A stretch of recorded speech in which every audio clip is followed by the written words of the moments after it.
The views and opinions of the host and guests are their own and do not necessarily reflect the position of the management and staff of Guardian Network.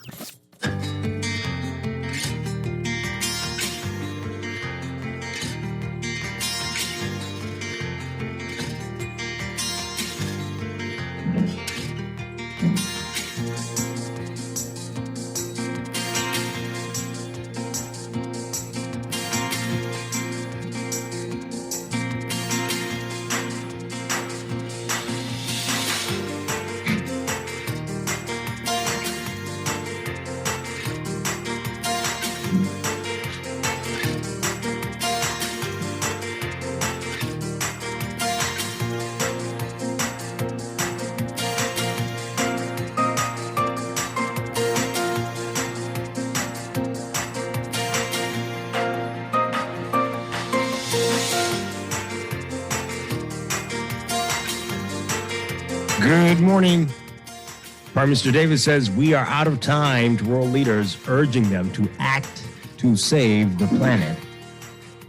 Michael Pindar expected to announce his leadership bid for the F&M today.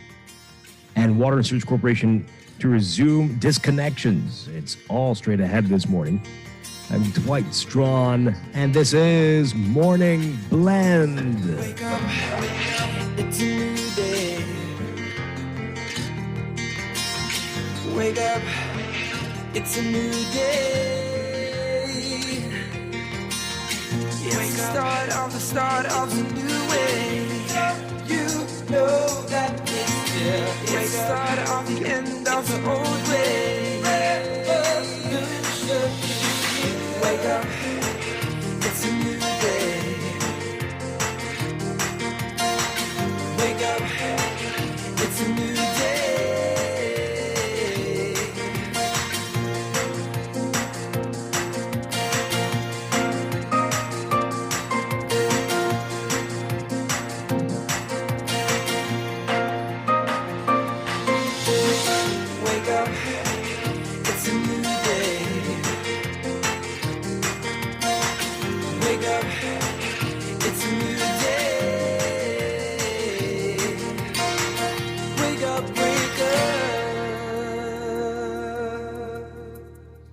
Good morning again, Bahamas. It is Wednesday, November 3rd, 2021. This is Morning Blend on Guardian Radio 96.9. Again, I'm Dwight Strachan. In a moment, Chester Robards will be joining us. Also this morning, we've got another drawing of the Bahamas COVID vaccination raffle. And later in Morning Blend Business, we'll be talking with Doctors Hospital about their Institute of Learning. We've got a lot to get through with them on that this morning. So that's all coming up. But first, it's time for the overnight, the latest breaking news from while we're sleeping, and the top national and international headlines this morning.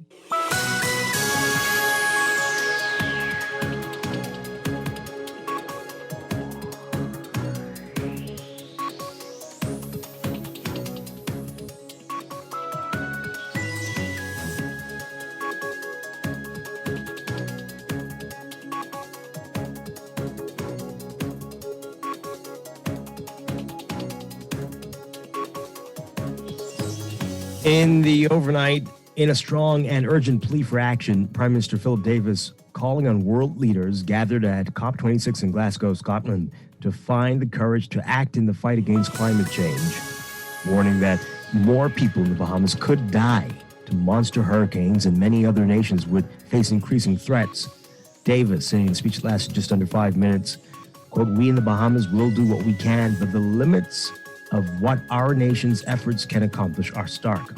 We cannot outrun your carbon emissions. We cannot outrun the hurricanes, which are growing more powerful. We cannot outrun rising sea levels as our islands disappear beneath the seas. Hurricane Dorian, that monster Category 5 hurricane which devastated two of our main islands, feels like it descended upon us just yesterday. We still don't know exactly how many died, and some people still tremble at the first drop of rain. But every day our yesterdays becoming your todays and fast becoming all of our tomorrows. But today we can still do something." Prime Minister mentioning Hurricane Dorian swept over portions of Abaco and Grand Bahama in 2019, causing billions of dollars in damage. Its winds reached 185 miles per hour Its sea surges rose to 28 feet, and tornado activity was reported on both islands. Officially, the death toll was placed at 74.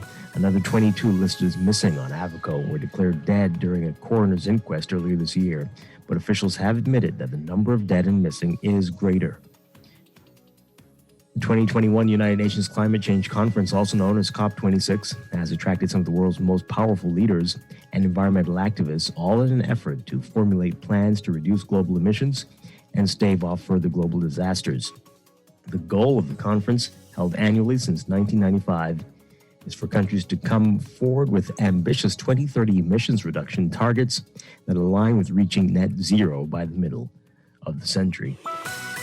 Countries will need to accelerate the phase out of coal, curtail deforestation, speed up the switch to electric vehicles, and encourage investment in renewables.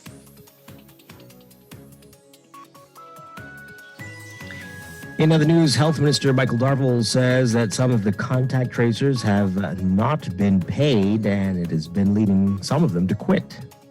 He said the problem was inherited from the Minutes administration, but noted that supplementary budget allocations will address the issue. Asked if there's any truth to claims the contact tracers have been leaving because they haven't been paid, he said that he did confirm this. He continued that they brought on some new contact tracers.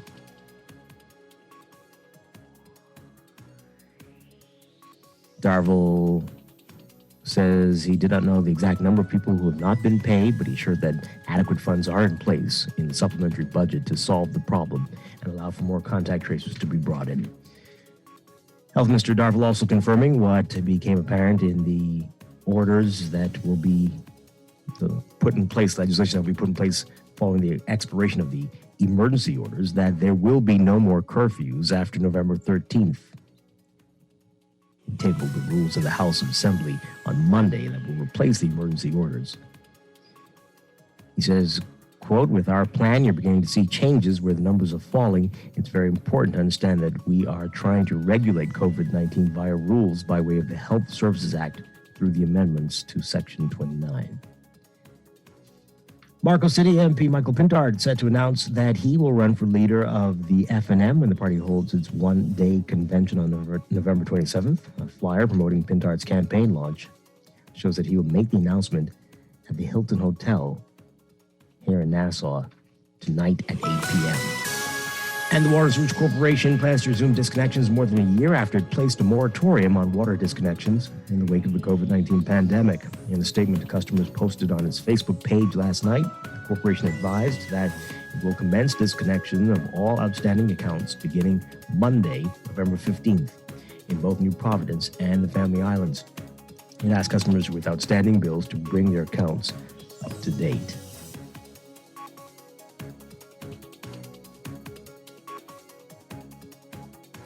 Overseas, over 5 days abroad at two global summits, U.S. President Joe Biden showing a new willingness to openly confront China over climate change and its lack of leadership on the global stage.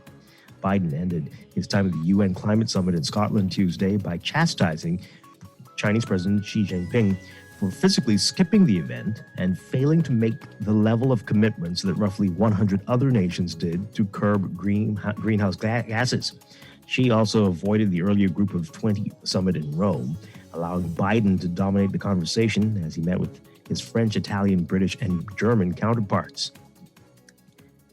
Biden speaking at a press conference Tuesday, wrapping up his trip abroad, saying, quote, "We showed up, and by showing up, we've had a profound impact on the way I think the rest of the world is looking at the United States and its leadership role." Biden's global progress and willingness to challenge China, a stance that was also critical to the rise of his predecessor, Donald Trump, may be lost in the fog of domestic politics, though. He's jetting back to Washington to confront his deepest challenge yet as he struggles to pass $3 trillion in new government spending, including $555 billion to combat climate change. His poll numbers are also falling, and the headwinds could worsen in Congress, where a wave of retirements bodes poorly for holding on to the Democratic majorities in next year's elections.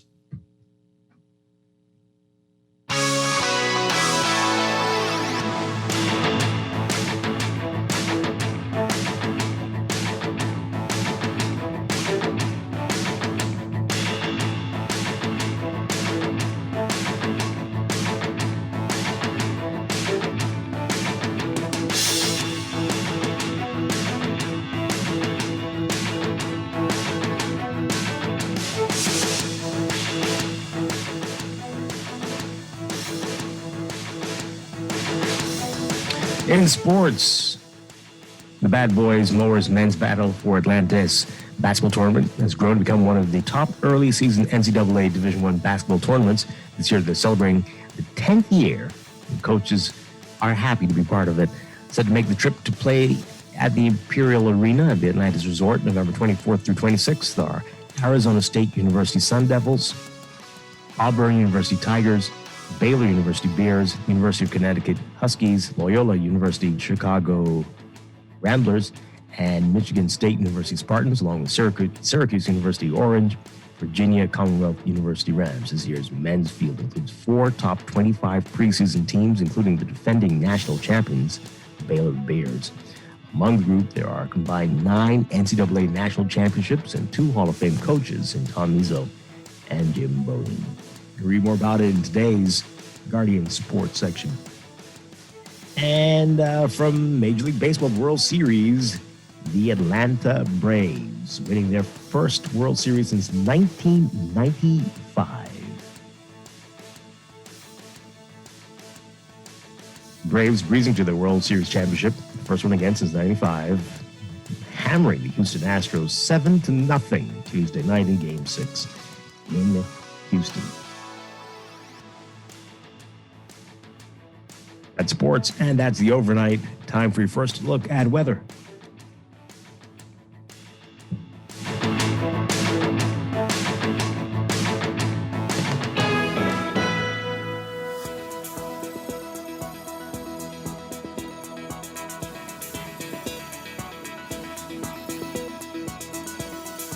In your weather for today, we've got high pressure that will continue to build over the islands while supporting gentle to moderate winds and pleasant conditions, while a remnant frontal trough near the southeast Bahamas continues to dissipate.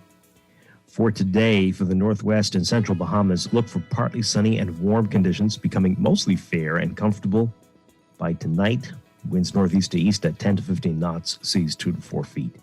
For the southeast Bahamas, variably cloudy and mild with a few isolated showers.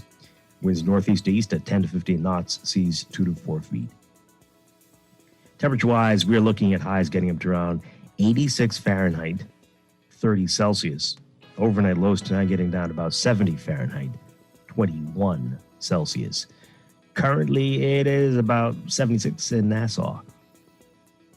That's your first look at weather this morning. We'll have your extended outlook and a look at the tropics coming up after traffic in just a bit. Wake up, it's a new day. Wake up, it's a new day. It's the start of the new You are listening to Morning Blend. When we come back, we're discussing the day's top stories right here on your home for fresh news and smart talk all day. Guardian Radio 96.9.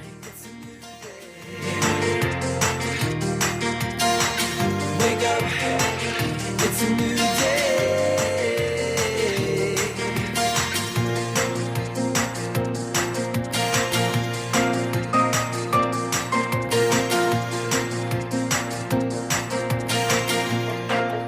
Tired of banks forcing you to use technology to bank the way they want you to? Your convenience is important. So no matter what your banking needs, Commonwealth Bank's friendly staff are always available in branch for that personal one-on-one service. But when you choose technology, our online and mobile banking app offers you state-of-the-art functionality. The choice is yours. Commonwealth Bank. Bank the way you want. We are working to protect our country, our people, and our livelihoods so that we can move forward. The vaccine is safe. The vaccine is easy. The vaccine is essential for our recovery. If we want to rebuild our economy, if we want to get back to our jobs, if we want to get back to our lives, our families, we must do this together. Technology makes every day in life just a little bit easier. Whether it's for joy, productivity, or creativity, Custom Computers has all the latest gadgets to conquer any obstacle. Imagine automating mundane tasks with tech and living a freer, richer lifestyle, all while staying on top of your goals. The path to freedom could fit in the palm of your hand. Discover tomorrow's technology today at Custom Computers on Patton Street, Cable Beach, and Caves Village through the Blake Road entrance. The Water and Sewage Corporation advises its customers that the corporation will commence disconnection of all outstanding accounts beginning Monday, November 15th, 2021, in both New Providence and the Family Islands. Customers with outstanding accounts and financial agreements are requested to ensure that their accounts and financial agreements are brought up to date as soon as possible to avoid an interruption in service. Should you need to speak with a customer representative, please visit their Mall at Marathon location or the corporation's head office on University Boulevard between the hours of 9 a.m. and 5 p.m. Monday through Friday, or via local banks, the corporation's website, pay by phone by dialing 302-5630, or any Cash and Go, Omni Flash Cash, or Sun Cash locations. Wake up, it's a new day. Wake up, it's a new day. It's the start of a new way. You know that it's here. It's the start of the end of the old way. Wake up, it's a new day. Wake up, it's a new day.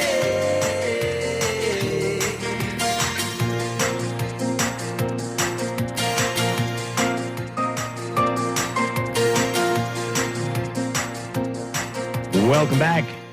Welcome back to Morning Blend here on Guardian Radio 96.9. We are streaming live on GuardianTalkRadio.com and on the Guardian Radio app for smart devices. We're also on your televisions on Cable Bahamas Channel 969 and BTC Flow Channel 612. Once again, I'm Dwight Strachan. Joining me now, Chester Robards.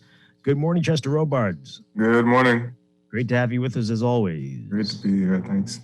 Yeah, we got quite a bit to get to this morning. You can join the conversation on Twitter at MorningBlend969 or Facebook, facebook.com/MorningBlend969. You can also text us on the Guardian Radio text line powered by BTC 422-4796. Remember, standard text rate supply. Coming up this morning, more weather and traffic. And we've got another drawing of the Bahamas COVID vaccination raffle later in our 8 o'clock hour. And then in our 9 o'clock hour, Morning Blend Business, we're talking with Doctors Hospital about their Institute of Learning. I'm sure there's some interesting opportunities that will come out of that. So pay attention, folks. We have these nuggets on all the time. I don't know. I wonder how many of you are really paying attention to this, and as opposed to just thriving off the politics. But anyway. Can you drive off that? Can who? Me? Somebody driving. One. Oh, well, clearly that feeds a lot of people here. But the people complaining about things they're so wrapped up with the politics that I think they're not paying attention to the other things that are happening around them. That's true. Yeah. Oh boy. Anyway, we're here to help. We're here to help. Okay, so that's a lot to get to this morning. Let's begin though with what's in the news.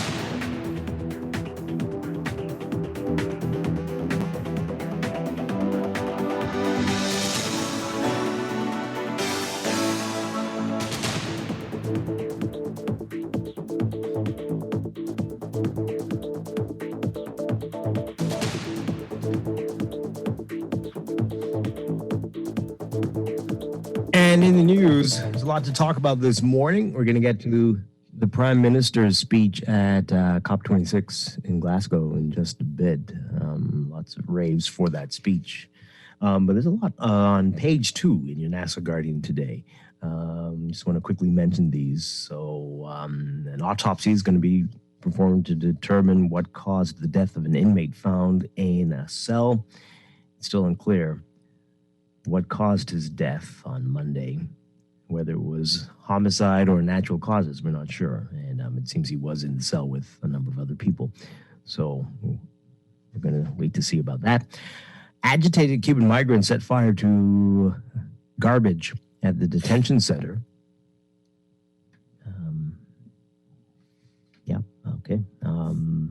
They said that this was yesterday afternoon, prompting officials to beef up security at the site and de-escalate the situation. That's according to Immigration Minister Keith Bell. And, that happens often there.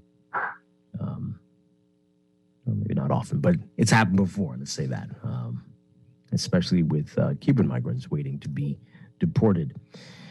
A couple of interesting court stories. Man denies that he tried to steal a bumper. We talked about this on the show a few weeks ago, how this is a major problem. It's been for years, and you wonder if it's counted in the police crime stats. What would be counted as is counted as theft, car breaking in. I mean, do people report it? Do you waste your time? It's like it needs its own category. Just bump it there. Maybe it does, and I think it would be a scary category. It'd be huge, very big category. The numbers daily, I suspect, from what people tell me. But a man arrested after his alleged attempts to steal a car bumper were thwarted. Was yesterday granted $3,000 bail. Prosecutors allege that Lopez LaFleur of Sunshine Park trespassed on the premises of Dollar Auto Sales. Whoa, he's trying to steal from a dealership? What? Mm-hmm. What? Blue bumper. Well, well, that's interesting. Okay. On October 28th, while there, he allegedly attempted to steal a front bumper valued at $200 from a black Nissan Note. LaFleur pleaded not guilty to charges of trespassing, attempted stealing at his arraignment. He'll return to court on January 18th. Well, again, we need to know what's going on here. This is really out of control, and in certain vehicles, but you'd be surprised as well. And it's bumpers, headlights, whatever is in demand. And again, we make the appeal to people buying these things to think about it. You're not at the dealership. You're buying it from that guy. Come on. You know. Yeah, you're saving some money, but my goodness, how would you feel if it were you? They might rip that same bump off one day. People buy their own bumpers back. Yeah, exactly. Heaven's sake. All right. And then this was just so heartbreaking when this happened. But the trial of a man accused of killing a married couple on Christmas Day due to dangerous driving is now scheduled to begin next year. Alexander Butler's trial on 2 counts of killing in the course of dangerous driving is scheduled to begin on January 20th. 33-year-old Butler of Monastery Park is accused of killing 52-year-old Brent Johnson and his wife, 49-year-old Ulona, while driving on West Bay Street last year. You may remember this and this wonderful family. Brent, great guy. Just really sad what happened. And of course, earlier this year, Butler admitted to driving without third-party risk insurance and was fined $250, the maximum penalty for the offense. The couple's 2 daughters were seriously injured in the accident, but have since recovered.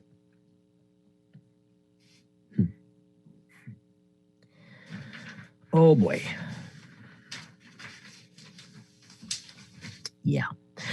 All right, so all that, pick up today's Guardian to read more of those type stories. They are in there today. And then, of course, there's a lot on the front page. Michael Pintar to announce his leadership bid today. He's got an event slated for this evening.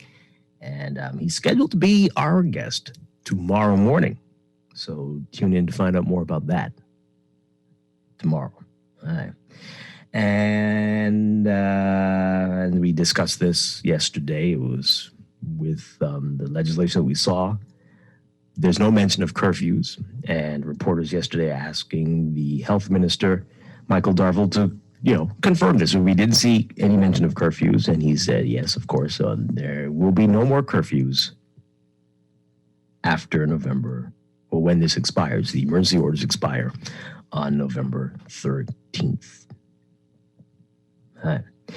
So, yeah, we can talk about all this. No, we were getting into it yesterday, but tell us, how you feel about that? The lack of curfew, as I've been saying for months, I did not see any scenario where you could possibly tell people they have to go home at a certain time when there is no declared emergency. There would be no way I personally would be in the court suing every and anyone if they tried it, which they didn't, because they can't, because it's crazy. And if I were some would say I am not well, but if I were not well, I might challenge the mask thing too, but I'm not going to do that because, hey, we know it's for the greater good. But the curfew thing is outside of an emergency, wacky. You might not agree, but tell me, what do you think? 323-6232, 325-4316, 325-4259. Tweet us, Facebook us, text us, 422-4796. I'm getting ready to plan a 2 a.m. event. Yeah. Chester. That's what people are afraid of. What? No, it'll be quite responsible. The sudden release of people is going to be like madness. Really? Everybody's... No? Haven't we learned how to deal with this thing? No? No. Well, we will see. Again, call us, text us, tweet us, and let's see what you think about that. Will they, despite the curfew release, you think they'll continue the roadblocks? Why would they do that? In a certain way? I don't know. For what reason? That seems like a major violation. Well, they do roadblocks all the time before curfew. I'm just saying. And then what? What are you going to do? Yeah. Look, see. Fine people driving without proper insurance. Oh, okay. Sure. Well, I guess they were well within their right to do that.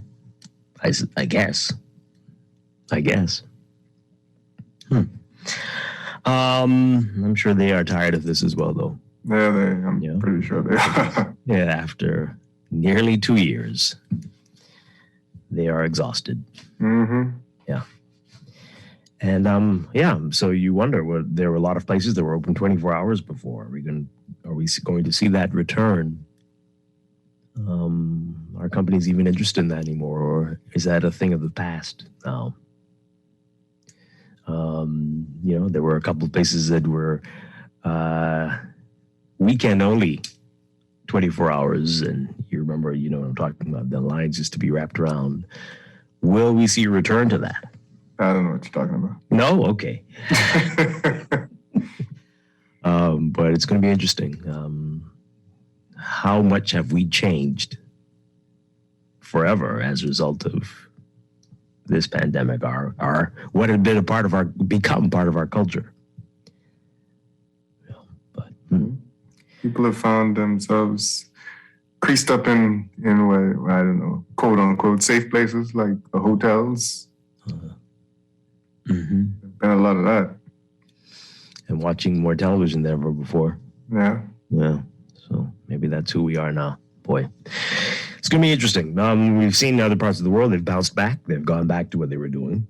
And we'll see. We will see. All right. So all that's happening, and you can call us, you can tweet us, you can Facebook us, and text us.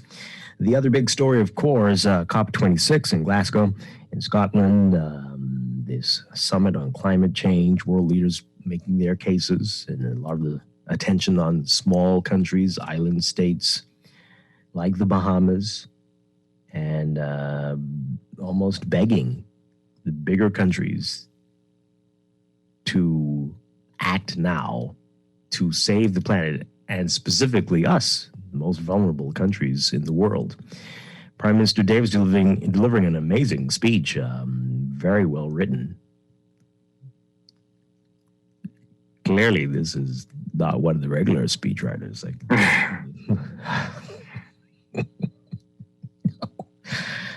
No. And we wonder if that one's going to be around for 5 years, because that would be something. That would be something. For more on this, take a listen to what Vonique Toot, our partner with Our News, has to say about it. She's there in Glasgow as well. Take a listen to this report. More of my people will die. More will be left traumatized and homeless. People will be forced to flee, but flee to where? A passionate plea from the Prime Minister as he addressed world leaders on day 3 of the UN Climate Change Conference in Glasgow. Davis warned that without real action and financing from the larger countries, the future looks bleak for developing nations like the Bahamas. Every leader before us has postponed until tomorrow what needed to happen yesterday. And now tomorrow is here today, and countries like mine are out of time. Your support by financing and technology transfer are needed urgently so we can rebuild for resilience. Without change, if we are lucky, we will become refugees. Without change, if we are unlucky, then we will be left to the mercy of future Hurricane Dorians. Referencing Bahamian Olympic gold medalist Stephen Gardner and Shawnee Miller-Weibo, who outraced the competition in Tokyo 2020, Davis left this message with world leaders. We are out of time, colleagues. A recent study declared that the Bahamas had the cleanest air in the world. Other studies have shown that our distinctive, beautiful aquamarine seas are a magnificent carbon sink. Our seas reduce the amount of carbon in the atmosphere. The Bahamas is not now and never has been the problem, but yet we are forced to pay the price.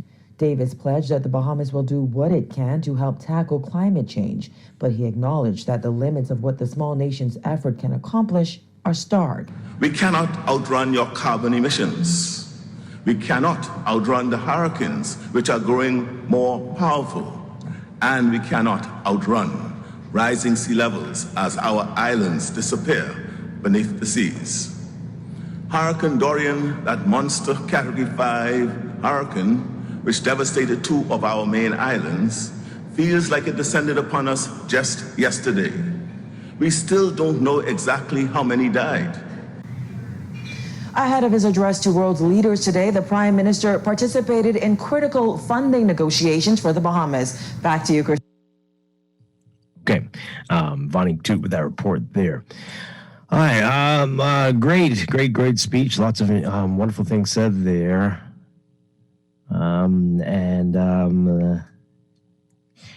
We're getting this from Bloomberg.com. Bloomberg has picked something that Prime Minister Davis said as their quote of the day. Quote of the day. Quote, "We cannot outrun your carbon emissions. We cannot outrun the hurricanes, which are becoming more powerful. And we cannot outrun our sea levels as our islands disappear." Yeah. Yeah. It was a very powerful speech. Yeah. Okay, so let's talk about it. We talked about this in depth yesterday. We had Rochelle Newbold and Charles Hamilton, who were over there in Glasgow, speaking with us yesterday, while we had the British High Commissioner, Sarah Dixon, in studio with us. And we talked a lot about what's happening and what's expected to come out of it. But we also discussed, and we talked about this last week ahead of the conference, whether we are practicing what we preach here. And if that's important. Yes, what we contribute to climate change and global warming is minuscule compared to what China and the United States and Russia. But we're begging and pleading for these countries to be aware of what they're doing and to have a heart, essentially. But what are we doing? What are we doing here? All these things that we're hoping that other countries will adopt. Are we doing that? Are we moving wholesale to electric vehicles? Are we recycling more? Are we using more renewables? Is the pledge that we have to 30%, I think it's 30% renewables with our electricity company by 2030. Is that enough? And I know it's expensive, but should we be doing more? Should people say, well, look, the Bahamas is begging every time we have one of these conferences for people to be more responsible, and look at them. See what they do over there. They don't do that. They don't do that anymore. They've stopped this, and they are an example that we must all follow. Can they look at us and say that? And should they be able to? And yes, we know it's not cheap. What do we do to show the world that we are serious? Well, you heard, the thing about it is we are a small island, developing state, right? And you heard the Prime Minister also make the call for countries to send their like innovative ideas and things that they've used to kind of beat back climate change, right? Because like you said, it is expensive. Mm-hmm. The mitigation efforts for a country that's shaped and developed like ours in terms of its geography, I don't know if there's enough money we could put into it to try and save, this country if things get worse on the climate front. So, it is important. Like what he said was extremely important. People, to make them think about who we are as a small island developing state and make them realize that, okay, yeah, we may not be able to get rid of the bunch of reciprocating engines that we need to create power and diesel fuel, right away, but it's because of the type of country we are. Mm-hmm. So, don't look at us and say, well, they're not doing it right. So in some instances, we can't.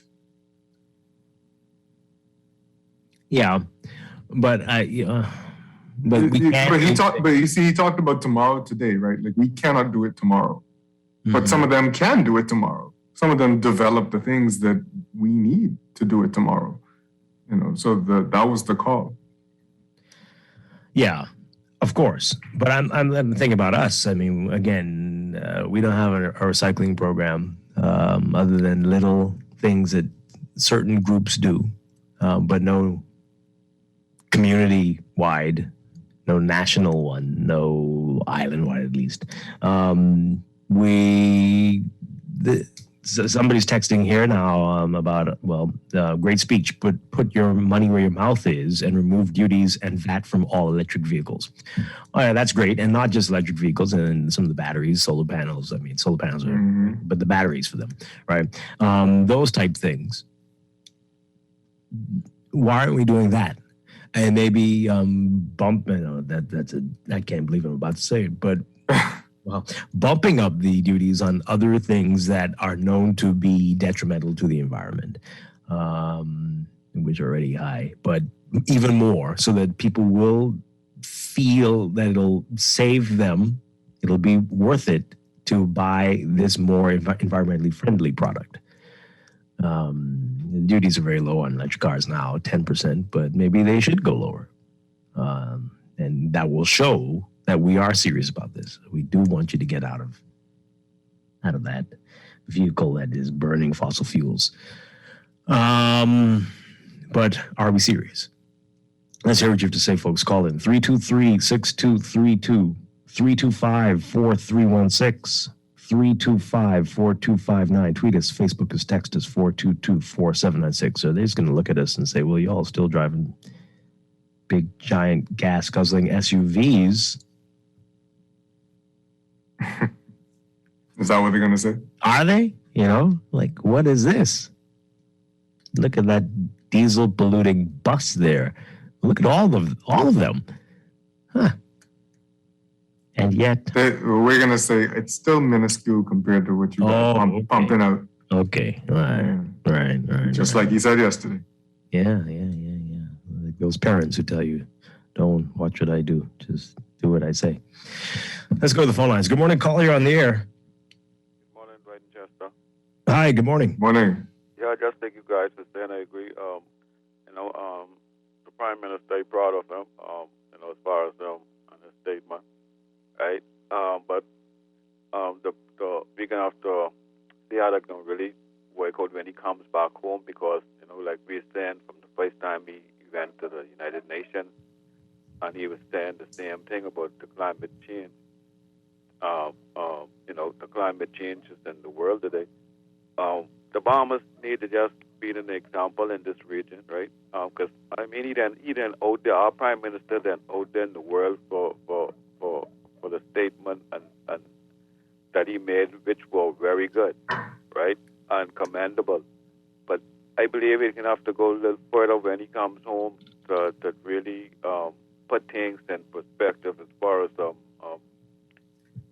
changing some of the duties or taking duties away, like you guys were saying, as far as, because we can't be saying one thing of the Bahamas and turning a blind eye to what's really happening in the Bahamas.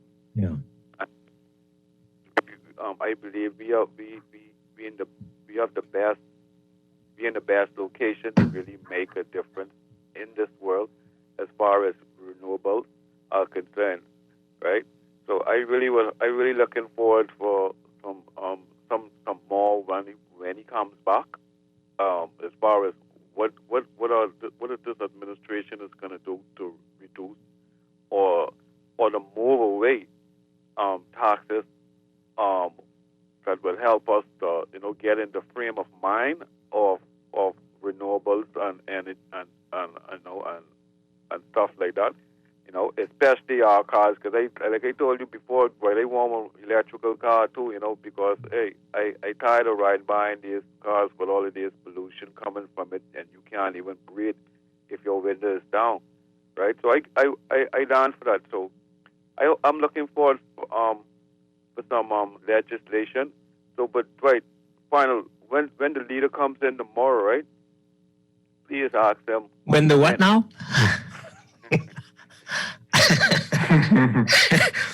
Please ask him what? Please ask him about the renewable question. Oh, okay. Yes, I'm gonna hopefully if I live, I'm gonna be listening, right? But please ask him.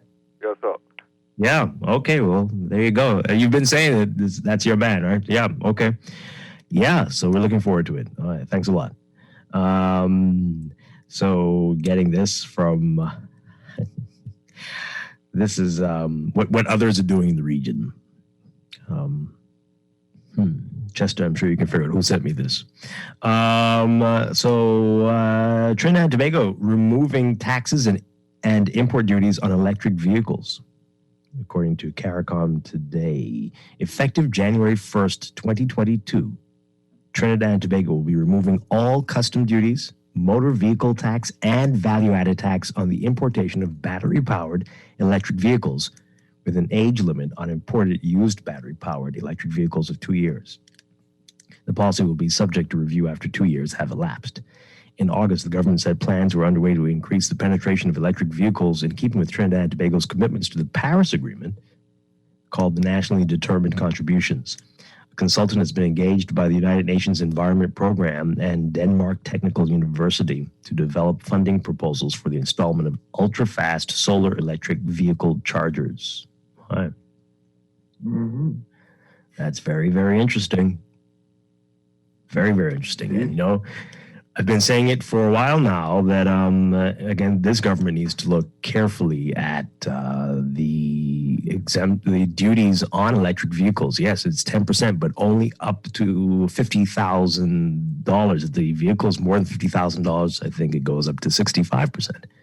So, and that sounded good a few years ago when this was implemented, but the average price of a new vehicle is now up in the U.S., because in the Bahamas it's probably six digits. In the U.S. it's $41,000 now. And as I said last week, right now you've got in the U.S. compact cars costing $40,000. And so $50,000, you probably get the battery, maybe not the entire vehicle. And very easily, and especially now with prices, the transaction prices rising across the board for new vehicles, if you can find one. But you also push that well above 50. You also hear the EZ car sales people asking for the components that you need to recharge these cars, for the duty on those things to go down, because it's senseless to reduce the duty on the car itself, and then the thing that you need to keep it running is so high that it's an added expense. Mm-hmm. Well, we hope they're listening, and we hope that they will push that up, maybe 55, 60, or eliminate it like Trinidad and Tobago. How about that? And maybe for like what they're doing, I don't know, a couple of years and see what happens if people take advantage of it. Or be serious and just say we've eliminated them entirely. Yeah. Unless it gets really overwhelming, like that's all anybody buys anymore, then okay, well then we got to adjust it. Maybe. But we will see. We'll see. What else do you think should happen, folks, here so we can show that we are serious? 323-6232. 325-4316. 325-4259. Tweet us, Facebook us, text us, 422-4796. Lots of interesting text messages here. Another one here. Okay, no, this is back to the emergency orders. Okay. Some of the measures that are proposed to be implemented to replace the emergency orders are very upsetting. Mainly the measures related to events that do not permit unvaccinated persons to attend. In my view, it creates a discriminatory society which has never been good at any point in history. Both vaccinated and vaccinated persons can contract and transmit COVID-19. Let's allow testing to be the measure. Sorry to be off topic. No, we did mention it earlier. We wanted to get your views. Okay. It's interesting, especially for outdoor sporting events. But then, I mean, you couldn't really have an unvaccinated section either. That would not be cool at all. Yeah. But we need to talk about it. The big event that you won't be able to attend? There's going to be many. Well, which one are you talking about? The biggest event that you're not going to be able to attend. Junkanoo? United States of America. Oh. Well, that is true, right? Yeah. That is true, yeah. So, but some people yesterday were telling us buy USA. So, oh well. I don't know where you're going to go. Oh, yeah? Yeah. We had the U.S. Embassy on yesterday, so people were texting, we'll buy USA. Where Let's see how long that lasts. Which country will accept you? I don't know where you're going to go. And you have to often fly through the USA to get there, so that's... This one here, a $250 fine for driving without third-party insurance is ridiculous. Those road traffic laws need to be amended. However, MPs in the Bahamas do not much of that. What? Something, a word is missing. But anyway, okay. But yeah, that's not. Again, the trial is going to be different for the killing in the course of dangerous driving. Right. Exactly. No, but those fines aren't high themselves. If you can avoid jail time there. That's just the max for driving without that type of insurance. Yeah. And I guess that particular thing stacks the case against you because you shouldn't have been driving at all. For some people, that fine is about how much the insurance would cost. But anyway, okay. That's true, yeah. I don't know why people don't think like that. I think we should act as if nothing will change. I believe we need to become the world leader in everything marine, including marine engineering. We should be able to build cities in the sea at this point and build and design our own sea vessels. I was going to say earlier, it really it shocked me and it kind of bummed me out how many of the world leaders that came up before our prime minister was basically like, it's over. It's done for us. Mm-hmm. Yeah. Did you? I don't know if you listened. You noticed that? Yeah. The leader from Tuvalu, the island state in Oceania, he was like, it's done for us. Right. Yeah. There are other island nations that are in the archipelagos. Some of their islands are disappearing. Have disappeared. Yeah. And it's very scary. Yeah. Yeah. Well, it's terrifying. And oh boy. All right. We have another call. Good morning, caller. Are you still there? I know I kept you waiting for a while. Good morning. Good morning, Glenn. Hi. Morning. Yeah, you can't tell me. That was a nice piece of work you did for the Prime Minister. I mean, who wrote his speech? You trying to play like you didn't do such a good Oh, no, it wasn't me. I wish that was like poetry, some parts of it. Really nice. I have some theories, but I would not say them on the air. You are right. Whatever you now that you say that, Dwight, is it possible that you could set up a platform so that all of the text messages that you cannot say on the air, you can post it? Yeah, seriously, but that's not what I want to talk about, but consider that, because we'd love to hear some of that. Yeah, or read some of that. But anyway, that's okay. All right? You'd have to go to therapy after you read some of that. No, bring it on. Dwight, we need to face the facts that, in about 300 years, we'll be underwater. Now, that's only about 7 generations away. Much less than that. Much less than that? Yeah. Well, we'll be able to run to Haiti. Haiti has, I think, the highest point is about 8,000 feet. But the only problem is they have destroyed all of the trees on the mountains, so when it rains, you can come sliding down. You can't run there. So we really need to be thinking in 100 years away from now, because this is the only way we can do it. Now, what we should be considering is these solar panels and these batteries for these electric vehicles. Somebody needs to get smart and see the models that are coming in. Buy the batteries, keep them charged, because that's what's going to be your issue. And you just pull up, and I replace the battery because it's just a plug and play, and you're on your way. You don't have to wait 2 hours for a charge. That's a good business idea to consider. All right? And that's where we should be going. And Dwight, thanks for taking my call. But just remember now, the Chinese is the largest contributor to this carbon problem that we're facing, and they didn't even show up to the summit because they know they're going to get bashed. Yeah. Well, the president didn't show up. He could have sent a rep, eh? Yeah. They had representatives. But the president didn't show up, which that's not a good sign. Yeah. No, but Dwight, you need to realize that they think in hundreds of years.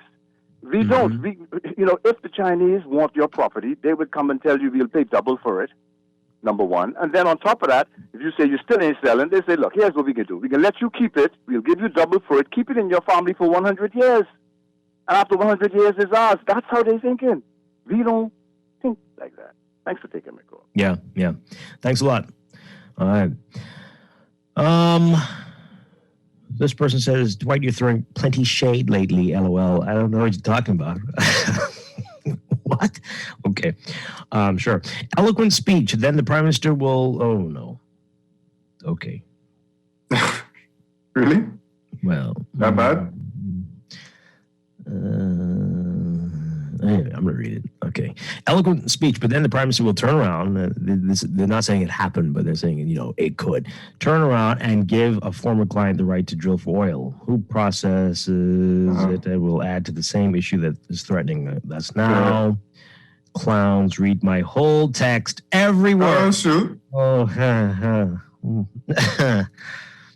Who you is? Again, we have to speak out more, right? So if that's not what we want here, right? Make it known. Make it known. Make it known. Another one here. We really need to look at these small Japanese cars. They are really adding to negative emissions and making our island junky. Well, I don't know if that's actually true. It's actually true. Well, I mean, all of those vehicles add to it. But the junky part. The junky part, because people treat them as disposable appliances. They're just like throwaway cups. Yeah. And that's the problem, the emissions part. Yeah. But the number in total, yes, well, that will add. But and then we got to be careful with this Japanese cars thing. If you mean right-hand drive vehicles from Japan, yes, because, for sure. But they are very cheap, and people bring them in for basically nothing. And when they break, because they can't find the parts here, they just dump them on the side of the street. And buy another one. And buy another one. And it's awful. But many other countries control what can be imported. And knowing that there will never be any parts for this type of vehicle, that vehicle should be on a banned list. But that will get lots of I'm gonna get lots of hate text messages for that now. You're trying to control what I could buy. But we're trying to prevent issues. This is why people are stealing your bumpers, because they can't find the bumpers for this vehicle, or they can't find the headlights for this one. They can't find those parts because those cars were never even sold in the Western Hemisphere. And so if they see one like theirs and they need it, unfortunately, that's what they will do. And we're creating more crimes and crime opportunities by doing these things and not having some of these restrictions that we need to have. But hey, it's providing a business for somebody. I guess that's all that matters. But yeah, we do need to look at different types of vehicles. Absolutely. This one says, stop giving Bahamians false hope. Nothing will happen in this country with these lousy leaders. Countries in Africa, yes, Africa are 10 times more advanced as the so-called third richest country in the Western Hemisphere. Another text, a shift to zero carbon emissions by use of electric vehicles, which is on the right side of history, also has other implications. A good percentage of revenues are received from fuel tax. Therefore, hopefully this also facilitates the urgency for a comprehensive tax reform. Yeah, a good deal of revenue comes from fuel tax, the $5 plus per gallon fuel that we're paying now. But where does the money go? The roads, as potholy as ever. What do they do with that? Caller, good morning. You're on the air. Hi, good morning. Can you hear me? Yes, we can. Okay. I would go even further. You're saying that the cost is so prohibitive for persons looking to get into the electric and hybrid vehicle market or trying to purchase one of those vehicles. I know the government implemented the 10-year prohibitive plan for persons. You can only bring in a car less than 10 years old. But doing research on my own, I found that there are hybrid cars even older than 10 years, which have a good life left in them. And these cars are much less than even some of the cars that are non-hybrids, like the regular fuel or diesel cars. So I think the government should consider that, even if it's 15 years, that would, I guess, guard against all these Japanese imports, bringing in maybe American hybrid cars or even American electric cars if they're a little older than the 10 years, because the cost will be less and the parts will be easier to find, because, like you said, they're coming from this side of the world, they're coming from this hemisphere, and they will also be easier to maintain, and they're, like I said, safer on the environment. Well, the country of origin, I don't know if that matters there, but okay, I hear you. So you're saying for hybrids and electrics only, yes, they reconsider the 10-year issue. Consider it instead of the 10, maybe 15, 16 years, because I've seen some hybrids doing research on my own, maybe 2008, 2009, that are still very nice vehicles. Hybrids, they're still environmentally friendly, but they don't. Okay, well, that's something. Yeah. I mean, I'd personally be a little worried about a used hybrid because I don't know how the battery was maintained. But I do get your point. If you can find one, I don't know how you would be able to ensure that it is. But that would be very interesting. Something to consider, indeed. Thank you very much. Okay, this one here, the fact of the matter is most people who can afford those electric vehicles import them. You sure? The masses of people in the middle class and upper poor, if that can be used, purchase their vehicles from Japan or right in the Bahamas. Those electric vehicles are too expensive, and I'm sure they are slow movers in a car lot. I went looking for a vehicle, and every electric vehicle was out of my price range. Yeah, well, the prices are coming down, though. The prices are coming down indeed, but for the most part, you are right. Yes, and it doesn't help that when you try to import it, you end up going over that $50,000 threshold and getting hit with a massive custom. Well, what do they call it? Import bill. Call it custom. Well, the inside excise. Yeah. Yeah. The entire import bill. Right. Because you got VAT, you got everything. VAT on top of that as well. Yeah. Yeah.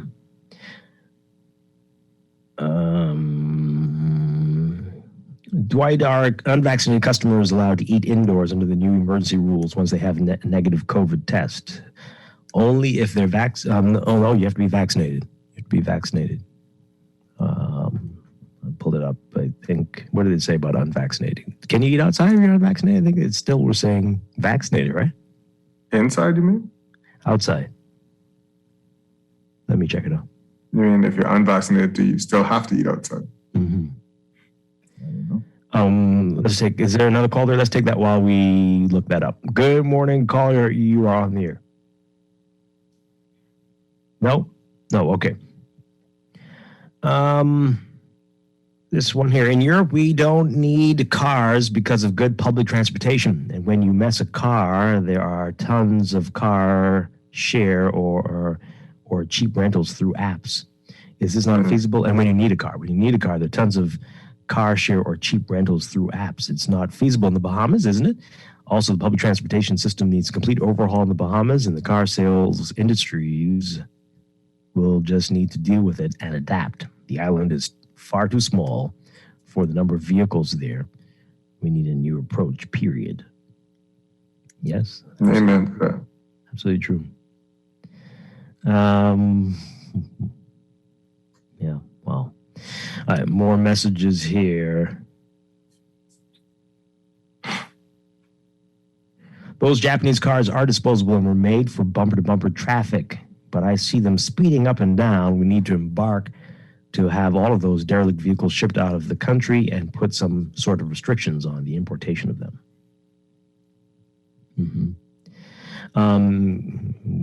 You were saying that we should speak up, but when we do, you critique the way we wish to speak. What now? Not everyone's like you who says things in a pleasant manner. They never listen when you come with this let's all get along talk. What are you saying? They don't listen when you come with the other talk, especially though. When you critique, how? What are you talking about? Are we talking about grammar here, or are we talking about violence? Sound like they violent want language. Cuss. Oh, okay. That's what it sound like. You sure they don't listen?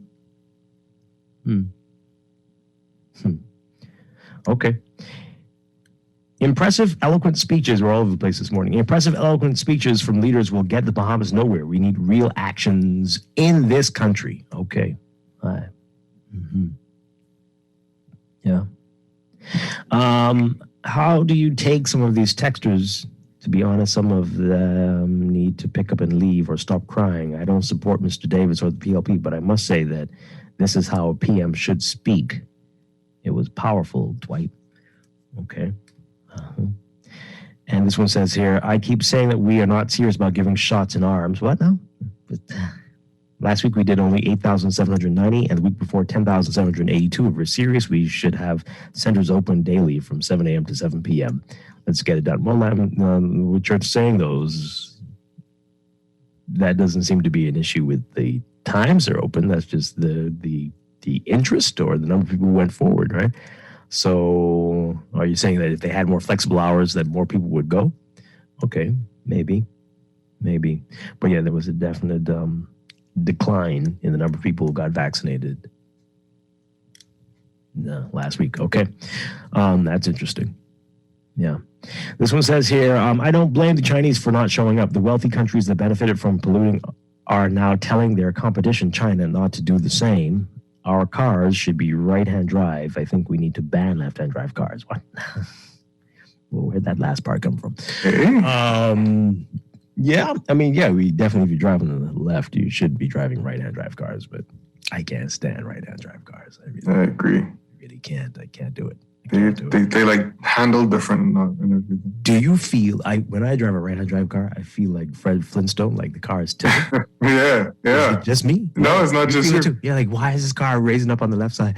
It really feels like that to me. And then the passenger can't see out your rearview mirror. I mean, it's... They can't? It's so weird. It's very weird. It's just, I can't do it. But we really should. But if you're going to start banning that, well, let me tell you what you need to ban. But anyway, I have no issue with that one. But some of the vehicles that we sell there, as we said earlier, some of the vehicles that are imported here, we have to get involved. And by we, I mean the government needs to get involved, right? You can't bring this car here. You will never find a part for this. And this is going to be very judgmental. But I see some of you're bringing in from Japan French vehicles. I really do need to understand what's going on in your head. If we were in France or Martinique, when I was in Martinique, I saw they're there, of course. Right? There's a French, anyway. And Guadeloupe, yeah, okay, because they have the dealerships there. But not even in Canada do they sell them. Where are you going to get the parts from for your Renault or your Peugeot or Citroën? Where are you going to get? What are you doing? You know you're in trouble, right? And they're French. But anyway, but you do understand what's happening? There's no dealer network around here. I know things are better in some parts of the Caribbean. They might have the parts in Jamaica, but it'd be easy for you to fly to France. And are you going to do that? And so in the absence of the government stepping in and saying, well, this is going to be a lemon and you're not going to be able to fix this.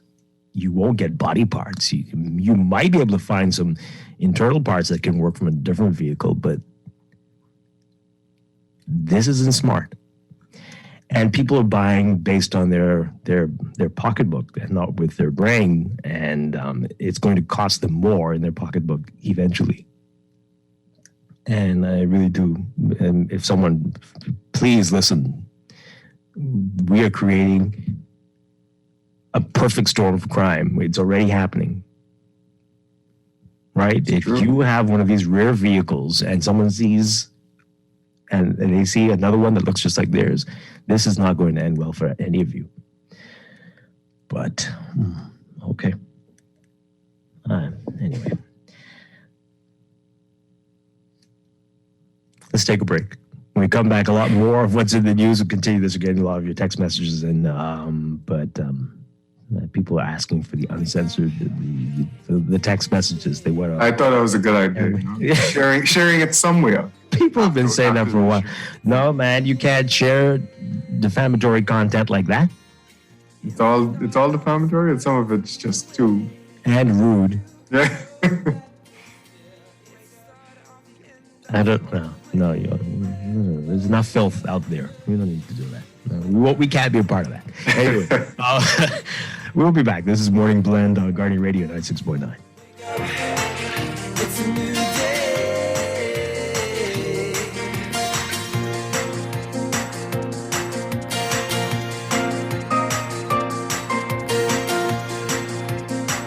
Lawmakers want to know whether the oil industry hid evidence of the dangers of climate change. The AP's Jennifer King reports. The House Oversight Committee issued subpoenas to Chevron, Shell, BP America, ExxonMobil, the American Petroleum Institute, and the U.S. Chamber of Commerce. This follows a hearing last week in which top oil executives denied that they deliberately misled the public about the risks of global warming. Several lawmakers compared last week's hearing to a session with tobacco executives who once famously testified they didn't believe nicotine was addictive. The committee's chair, Democrat Carolyn Maloney, says the companies have not turned over documents they need.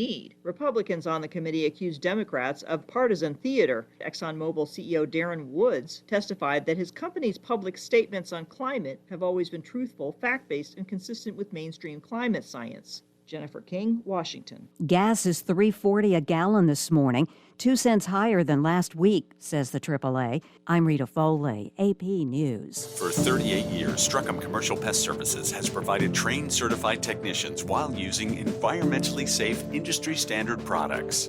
Pests can devastate your business. Together, we will ensure adequate sanitation standards and safe pest exclusion methods. Uncontrolled pest problems lead to significant financial loss due to food contamination, business disruption, and stock waste. Strachan provides detailed solutions protecting your business and reputation. Strachan, #1 in pest control services.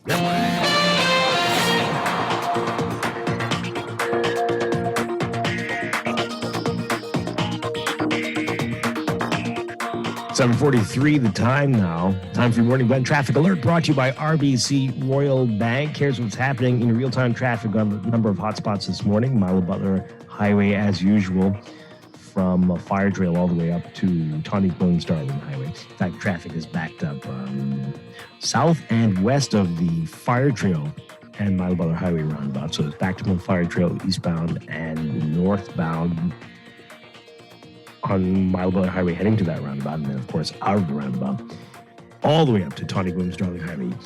Gladstone Road also busy for you this morning, just north of Fire Trail in the northbound lanes to JFK Drive. Blue Hill Road busy at this hour from St. Vincent all the way up to Independence Drive, especially north of Soldier. Heavier traffic there in the northbound lanes to Independence Drive. Carmichael eastbound to Blue Hill busy at this hour as well. And we're seeing heavy traffic on East Street between the Independence Drive East-West Highway roundabout and Soldier Road. That's the northbound lanes mainly.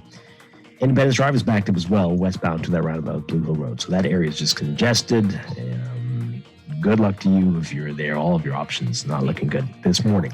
In Eastern New Providence, much better looking story, except for the intersection with Village, Soldier, Bernard, and Wolf. That's busy this morning, especially northbound in that area.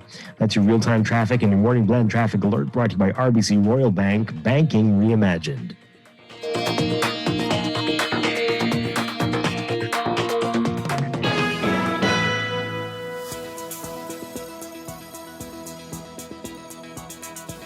And we've got another check of your weather for today. Here's what's happening. We've got high pressure that will continue to build over the islands, supporting gentle to moderate winds and pleasant conditions, while a remnant frontal trough near the southeast Bahamas continues to dissipate.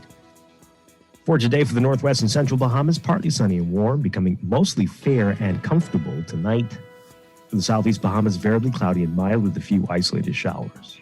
Temperature-wise, look for highs getting up to around 86 Fahrenheit, 30 Celsius. Overnight lows tonight getting down to 70 Fahrenheit, 21 Celsius.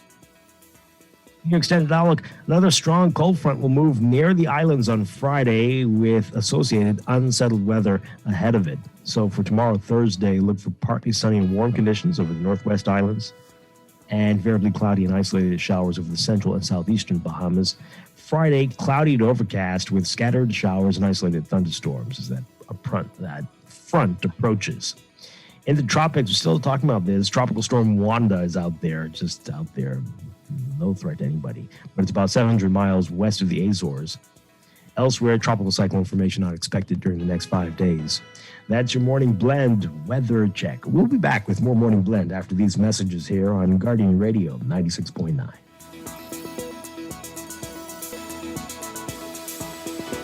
What does Christmas mean to you? What about making a loved one's face smile bright or driving your own car? CIBC First Caribbean gives you up to 100% financing on auto loans. Apply online and let our auto financing take you places this Christmas. Visit CIBCFCIB.com for more information. Terms and conditions apply.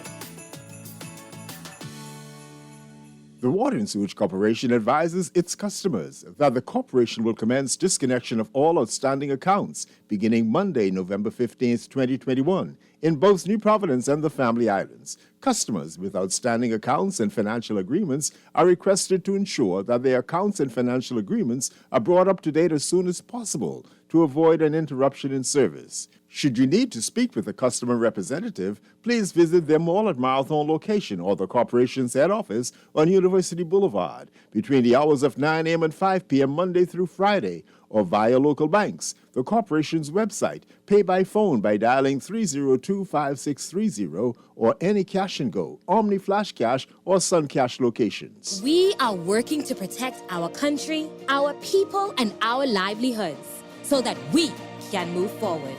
The vaccine is safe. The vaccine is easy. The vaccine is essential for our recovery. If we want to rebuild our economy, if we want to get back to our jobs, if we want to get back to our lives, our families, we must do this together. What happened to you? You look like you lost your paycheck. Man, I just realized I got scammed out of a bunch of money. They said I won this contest and just needed me to send them some money so I could collect. I mean, to expedite something. Or was it to smooth the process?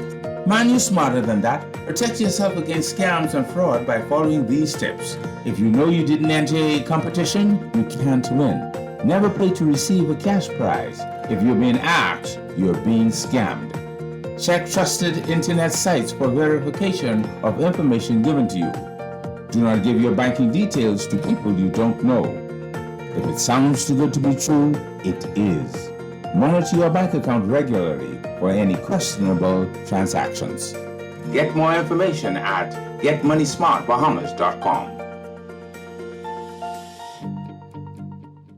This is Guardian Radio, your station for up-to-the-minute news, intelligent, interactive, and engaging conversation. 96.9 FM. Screws and Fasteners World, Balfour Avenue and Palm Beach Street, has those hard-to-find fasteners for you right now. You can find stainless steel regular hex, carriage bolts, galvanized bolts, threaded rods, nails, self-tap screws, sex bolts, anchor bolts, turnbuckles, masonry tools, hand tools, and weed whacker strings. Check out the rope selection and car body fasteners too. Special orders are welcome.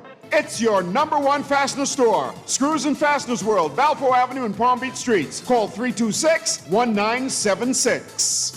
This is Guardian Radio, 96.9 FM.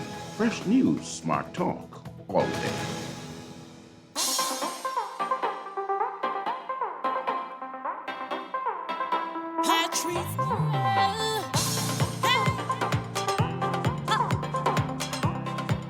Here we go again.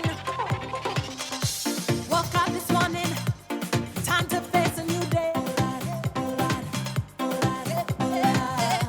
Ain't gonna let nobody pull me down, they can't get in my way. See, since I was small, I'm not care at all. The music take control of me, I just can't refuse it. 'Cause tomorrow's not promised to no one to live there. Hey, come on. Right now I'm feeling. Right now I'm feeling good.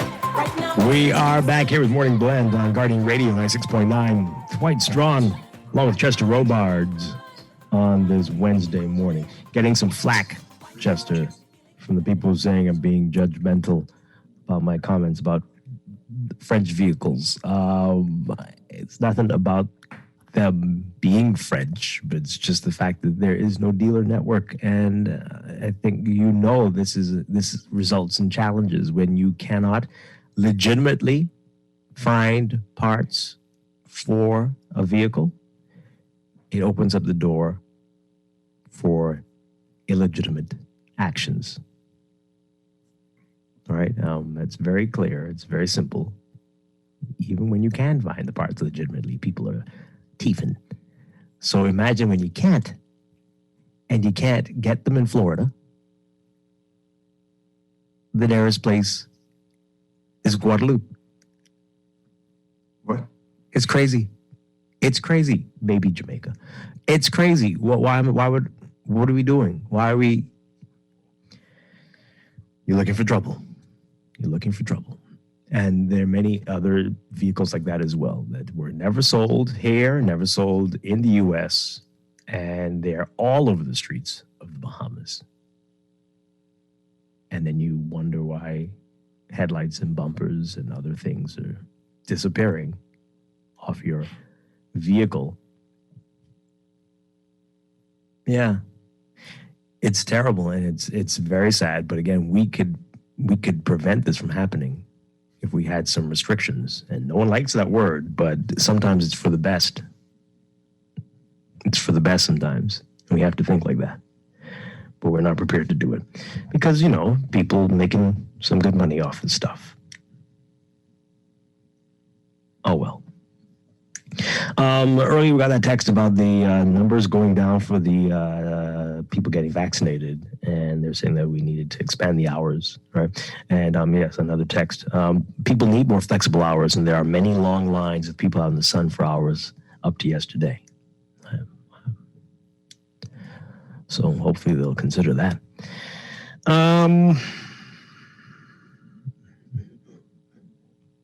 Dwight Chester, let me say, I sat home in tears listening to the Prime Minister's speech yesterday. It was very powerful. Okay. Wow. Mm-hmm. This text sounds like a commercial.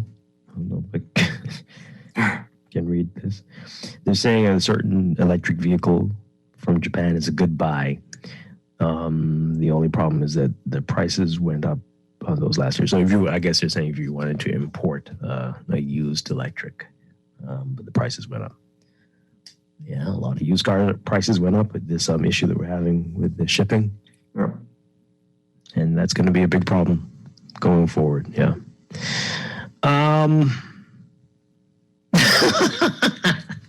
Wow. That must be a good one. This is terrible. Can I read this? They're saying no apologies needed, Dwight. The only good from the French are the fries. Wow. Wow. That's not true. The wines are good. The wines are good. The food. That was one salty text. Mm-hmm. The food is good. Well, other than the fries, yeah. I don't know if they're responsible for the fries, actually, but sure.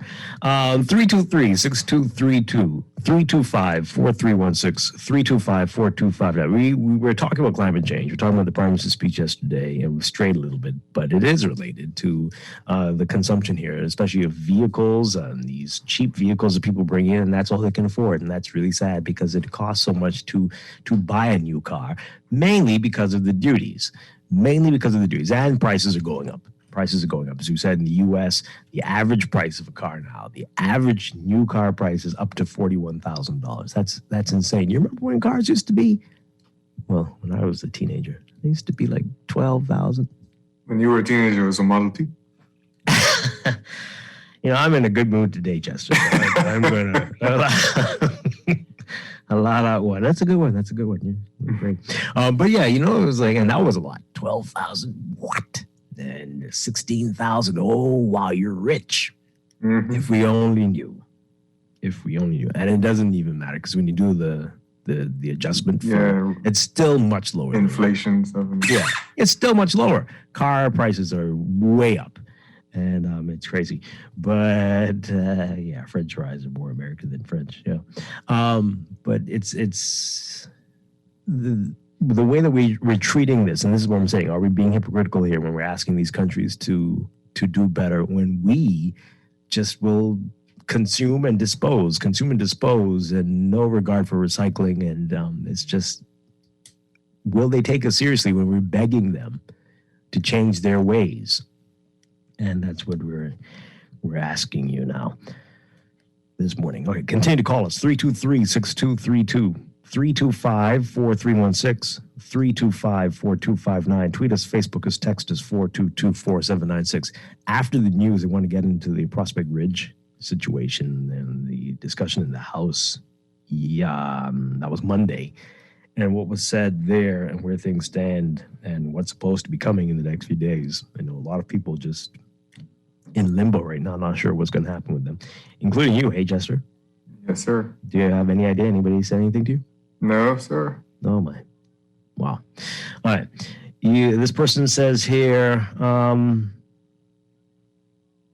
I, too, listened to in tears because I wondered if the Prime Minister meant it. No, that's not nice. Why wouldn't he? That's why they were in tears? There will be nothing for him to govern if we continue along this path, right? Something's wrong when you go to these used car parts or part locator places and they tell you to check us back on Monday. Oh, boy. Oh, gee. Well, I'm sure that's when the shipment is coming in. That's what they meant, right? Oh. Right. That's exactly what they meant. Mm-hmm. In response to your text sent a few minutes ago regarding discrimination in the Bahamas and how upsetting the new COVID measures are, I can't see how anyone can complain. We have always and will continue to be discriminated against in the Bahamas in many ways. Prime example, Bahamians can't gamble in casinos. Bahamians can't own offshore bank accounts, can't have a U.S. account in the Bahamas, can't buy shares abroad, etc. That's interesting. That's also not very accurate anymore. Yeah, some of that is no. But what if they said that only vaccinated people can gamble in casinos? You think there'd be a big push? We're going to take a break for news. When we come back, more of what's making news on this Wednesday morning. This is Morning Blend on Guardian Radio 96.9. On the road, I'm feeling the high, and I start to lose control. Masqueraders jumping all in the line, dripping sweat, laughing there, and we ain't done yet. I love the energy, the vibe is calling me. Just come and wet me up. The music calling me.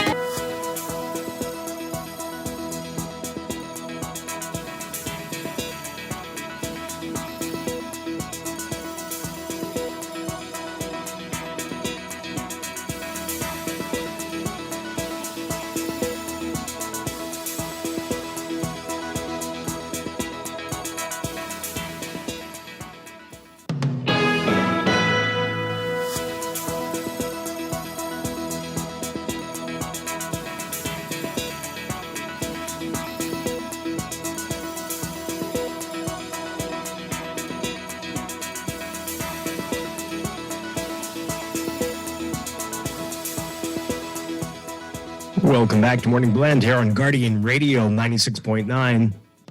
We are streaming live on GuardianTalkRadio.com and on the Guardian Radio app for smart devices. We're also on your televisions on Cable Bahamas Channel 969 and BTC Flow Channel 612. You can tweet us at MorningBlend969 or Facebook.com/MorningBlend969. Text us 422-4796. And now at 8:21, time for another check of your weather for today, brought to you by Bahamas First Insurance. Here's what's happening. We've got high pressure that will continue to build over the islands, supporting gentle to moderate winds and pleasant conditions, while a remnant frontal trough near the southeast Bahamas will continue to dissipate. Your forecast for today for the northwest and central Bahamas, partly sunny and warm, becoming mostly fair and comfortable tonight. For the southeast Bahamas, variably cloudy and mild with a few isolated showers. Temperatures today expected to get up to around 86 Fahrenheit, 30 Celsius. Overnight lows tonight getting down to 70 Fahrenheit, 21 Celsius. In your extended outlook, a strong cold front will move near the islands on Friday with associated unsettled weather. So for Thursday, ahead of that front, look for partly sunny and warm conditions, mainly over the northwest Bahamas, variably cloudy with isolated showers in the central southeast Bahamas. Friday, cloudy to overcast with scattered showers and isolated thunderstorms. In the tropics, still out there, but no threat to anybody. Tropical storm Wanda, about 700 miles west of the Azores. And elsewhere, tropical cyclone formation unexpected during the next 5 days. That's your Morning Blend weather check, brought to you by Bahamas First Insurance. What's first for you comes first for us.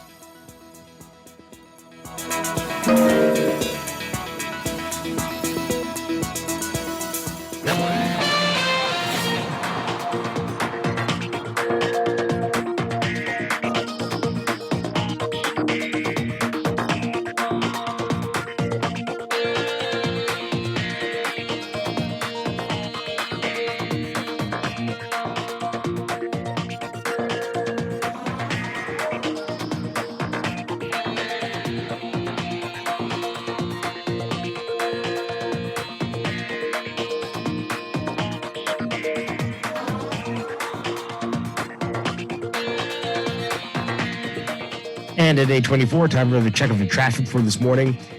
Brought to you by RBC Royal Bank. In your real-time traffic, man, oh man, it is not looking good out there this morning. We've got traffic everywhere, and it's going to be a challenging commute if you have to be somewhere by 9 o'clock, I suspect. So the usual hotspots: Mile Butler Highway, Gladstone Road, Blue Hill Road, East Street, Carmichael, Soldier, Independence Drive. Everything's happening. It's just bad. And Carmichael westbound as well to Coral Harbor Road. You can see the heavy traffic there. Zion Boulevard and Cowpen Road. If you're approaching eastbound on Cowpen or Zion Boulevard, westbound to Blue Hill, I hope you had breakfast. And in Eastern Province, Eastern Road, traffic is extending in places we haven't seen since before the pandemic. So east of Camperdown and east of San Souci Road, you're going to be seeing that traffic there. And all the way up to Montague essentially, but especially up to Johnson Road. Burnett Road, both directions, but mainly westbound, and Prince Charles Drive at the major intersections, Prince Charles and Foxton especially. So Soldier Road, Marathon, everything looking messy. Good luck to you. That's your real-time traffic in the Morning Blend Traffic Alert, brought to you by RBC Royal Bank, banking reimagined.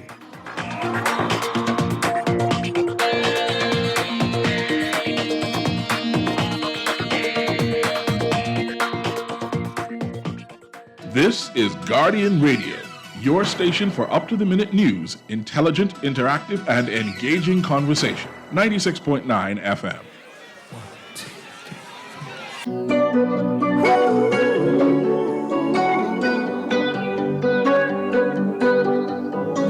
Every time you come around, you know I can't say no. Every time the sun goes down, I let you take control. I can feel the paradise before my world implodes. And tonight had something wonderful. My bad habits lead to late nights, sitting alone, conversations with a stranger I barely know, swearing this will be the last, but it probably won't. I got nothing left to lose or use or do. My bad habits lead to white eyes staring into space, and I know I lose control of the things that I say. Yeah, I was looking for a way out, now I can't escape. Nothing happens after two. It's true, it's true. My bad habits lead to you.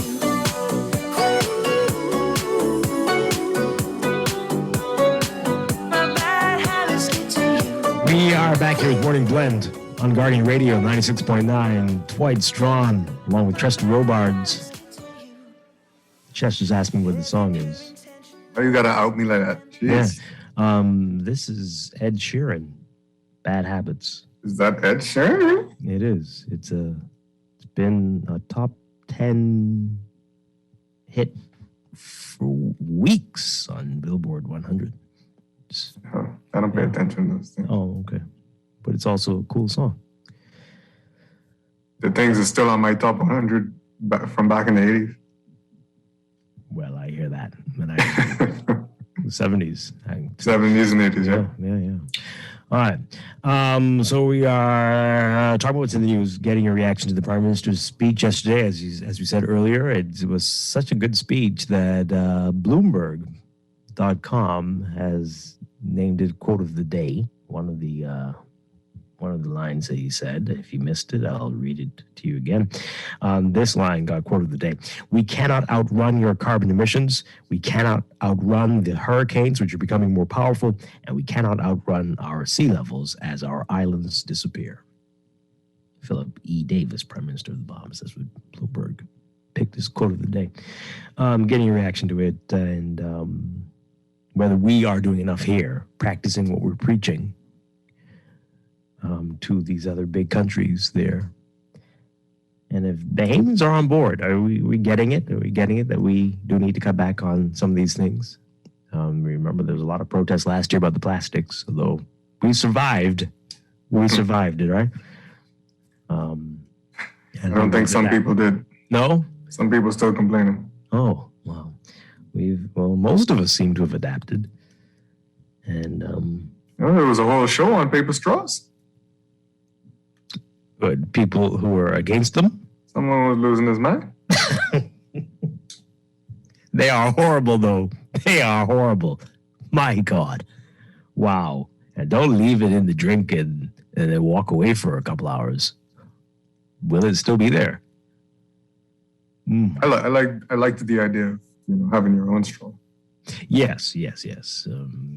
Got a few of those. So there is an option. Yeah. You don't have to. And you can put them in a little case and walk around with them. That's annoying. But you could do it. You could.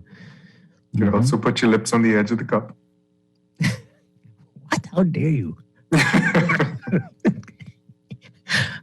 What do you think this is? Yeah.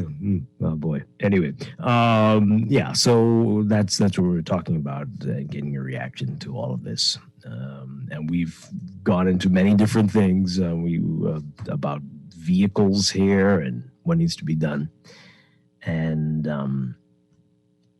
then we're still getting some reaction about the laws that are likely to be put in place when the emergency orders expire on the 13th of this month. And in a few minutes, we're going to talk about the Prospect Ridge thing. I want to get to that. Didn't get a chance to talk about that yesterday.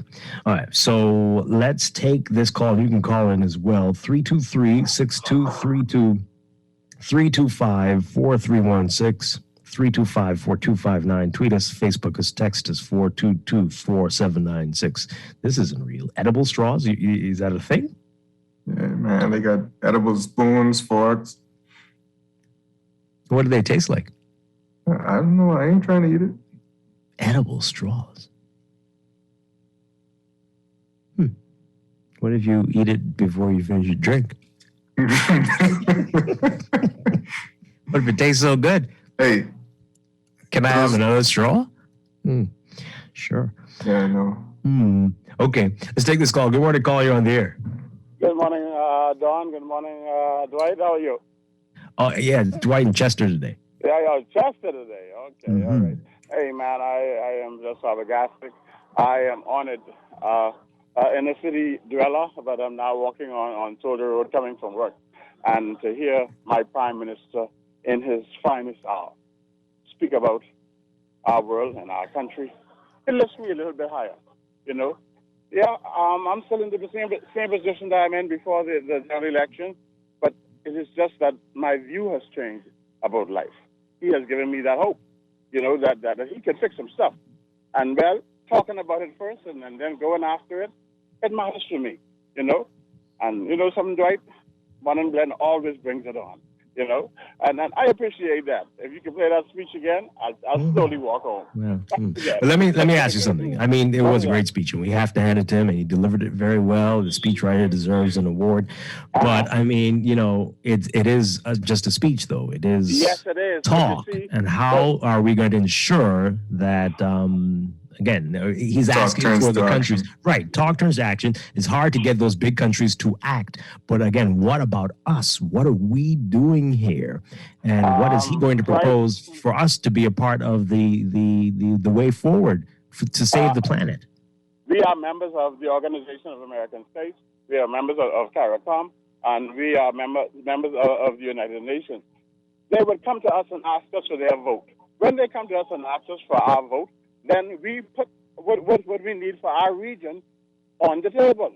You see, we have to know what we want before we get there, okay? And that's our way in getting some stuff done for our country and our region. That's my view now. Now, maybe Mr. Davis has got a more deeper input. He knows the way. He's been here for a while, and he's seasoned. So he should know what he's talking about. Thanks for letting me share. Okay. All right. Well, we're all waiting to see. We're all waiting to see. Caller, good morning. You're on the air. Hi, good morning. Are you there? 323-6232, 325-4316, 325-4259. Nope. Okay. Tweet us, Facebook us, text us as well. Some more text messages, and then we want to get to that Prospect Ridge issue. Drilling for oil is a very bad example if we are strategizing for climate change. Here's an interesting point. Blind people will have a difficult time traveling independent in an environment with electric vehicles because the cars are so quiet they won't be able to hear them coming. Well, the industry has already thought about that. They've put in little sound. They're requiring that. That's going to be a mandate in many. It's already in some places, and will be for most. Most manufacturers are introducing sound effects. I want mine to sound like a big V8. Really? I mean, I would go with like something space soundy, you know? Like it already sounds spacey. It already sounds. Well, amplify that. It sounds like a spaceship just drove past me. What was that? Right? There's a spaceship approaching. Yeah, something like that. That would be cool. Yeah. But a V8, really? So you want to do noise pollution? That's what you're saying. You don't want to pollute the environment, but you'd prefer to do noise pollution. Just precisely. Okay. Precisely. All right. Well, there you go. I guess you got to do something. Well, this one here says, wow, you all see how the PM used brave in his speech? Somebody counted three times, I think he said it. Was it 3 times? I thought it was once. No. Oh, no. I was driving and I heard it. Like, what? Do they get it? I don't know if they know that we call him brave, but we got it. Yeah. Can you imagine if every prime minister were required to use their nickname in a speech? They said his nickname was actual middle name. You don't know. Nobody knows. That's what they call him. Yeah. That was cute. Interesting. Yeah, I wasn't quite sure where it was going at the beginning, and I was worried. When he called his name? No, when he brought up Shawnee and gold medals. Oh, yeah. No, I was worried as well. Oh, dear Lord. Does he know which event he's at? Like, but okay. But no, it was a good way to bring it in. That was really effective. I'm telling you. Well, then you saw where he went after. Yeah, it was fantastic. This speechwriter, we need to know. The next press conference, who's the speechwriter? We got to hang on to that speechwriter. Yeah. Keep them for the 5 years. He needs a gold medal. Yeah. Can we give them like a Pulitzer? What's the local equivalent? We don't have one. But anyway, let's create something. Wow. Or what if Brave is nominated for a Nobel Peace for that speech? Chester, you haven't had breakfast today. Yet I see. Okay. Let's take this call. Good morning, call. You're on the air. They're so impatient. Oh dear, we're talking too much. Hello. They're hanging. Oh, there you go. Good morning, call. You're on the air. How you guys doing, man? Doing well. Good. Excellent speech, man. Excellent delivery, all that stuff, But the thing is, we asking these big nations for certain things, and guess how we got the microscope and looking at them? They're looking at us, man. What y'all doing? What y'all doing in the Bahamas, man? A bunch of cruise ships and, air pollution and over Nassau. See, I think we looking at the Bahamas. What about the air pollution over Nassau, where we burn so much fossil fuels, the dump and all that stuff? The power of us is not, not the air quality in Nassau is not, it's a health risk.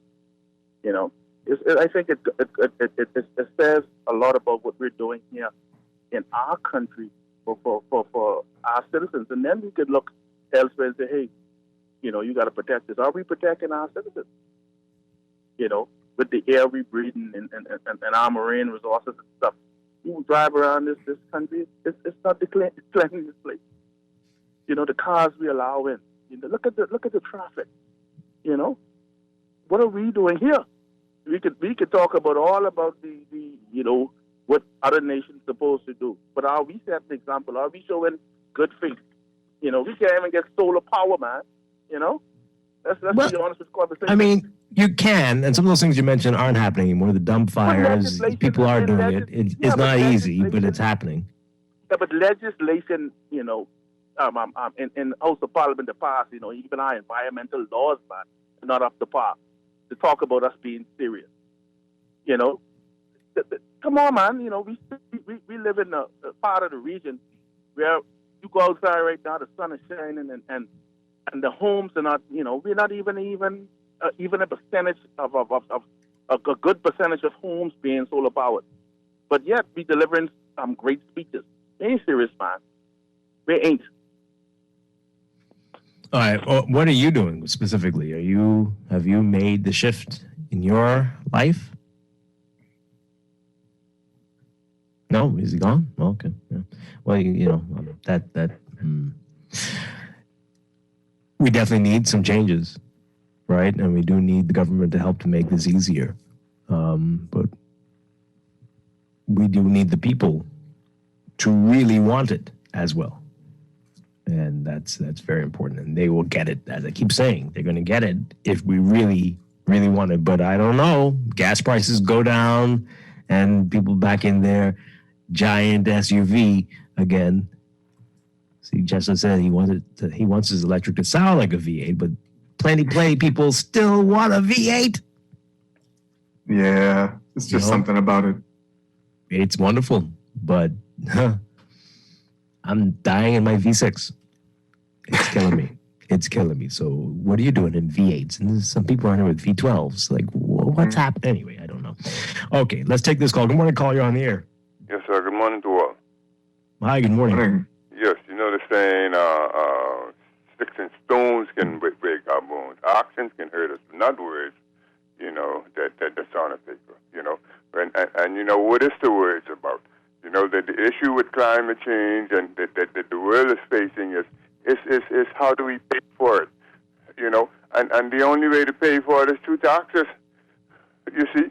And just the issue Biden has at home is because they, you know, the way to pay for it is by taxing those that have the money, taxing the wealthy, taxing the rich. And is Prime Minister David brave enough, you know, to tax the folks at home? He's not brave enough to do income tax. You understand what I'm saying? And he's not brave enough to give us to provide. Well, I don't know if you can say that. Can you say that? It's been a month. I mean, let's see. Not, in other words, he's like seems like he's afraid to make a statement to give his position on oil drilling. I mean, you know, in our waters, in the waters of the Bahamas, you understand? I'm saying the environmental issue, you know, and things like we got many issues. We have a health system that is not, that no investment is made, and our government facilities don't have tests that private facilities have. A big government in the Bahamas is being outdone with to do a test in a public system. The government needs to send you to a private doctor to do a test. Come on, man. How is this? You know, how is doctor's hospital bigger than the entire government system in the Bahamas, man? We don't have one hospital that can provide every test that's available in this Bahamas. Thank you. That's not true, but okay. Anyway, thank you, caller. A lot of different things mixed up in there, but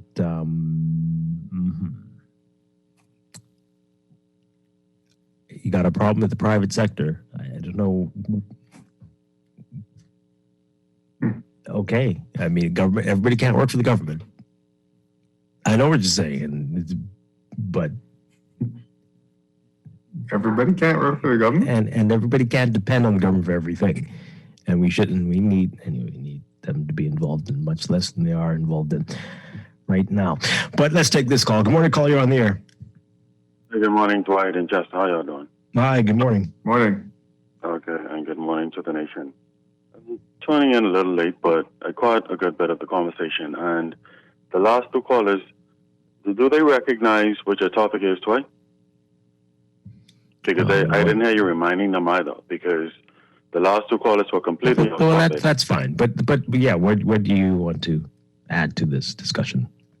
Okay, first and foremost, the purpose, the last caller talking about taxing those who can afford it in order to pay for climate change events and global warming. That makes absolutely no sense, because first and foremost, we don't have enough, we would not have enough tax dollars in this country to nearly afford for dealing with the destruction that climate change and global warming would bring. And so his position makes absolutely no sense, frankly speaking, right? And the caller before was talking about the little damage that is being done through the emissions being produced locally. That has nothing to do with the fact that the persons who are causing for storms such as Hurricane Dorian, which damage our second and third economic pillars in the country, being were destroyed in one case and did a lot of damage in the other, Alco and Grand Bahama. Those kinds of storms aren't being created by the little emissions that we are building in the Bahamas. Those storms are being created by the emissions being created on the global stage by big big industrial players. And That's fine, but we still can't be hypocrites, though. We still can't be hypocrites. And Dwight, if I could finish my point, You got it. and the purpose for the Prime Minister speaking at that Glasgow conference is to sensitize them and to ensure that we get the needed funding that we require in order to replace and in order to prepare our country for provisioning for future storms, in order to be able to ensure that we don't experience the level of loss that we suffered on Abaco and on Grand Bahama. And there's no level of funding that the Bahamas can provide independently that can safeguard us against that. Therefore, it's crucially and critically important that the Prime Minister made the statement that he did make, that made waves at the Glasgow conference, that would enable us to get the technology and the funding that we require in this country. And so I say kudos to Prime Minister Davis. He did an excellent job, and it's an excellent job in the first step in securing the funding that our little country cannot afford to produce, even if we tax persons out of all of their wealth. We cannot afford the funding that would be required and sustain that funding to take care of ourselves against these storms that are not being created by the little emissions that we are building. It is being created by the first world nations and all of the emissions that they are producing. Thank you for the opportunity, Dwight. Well, and if they don't do it, what does that mean? We just continue doing the same old thing? That's dangerous. It's dangerous.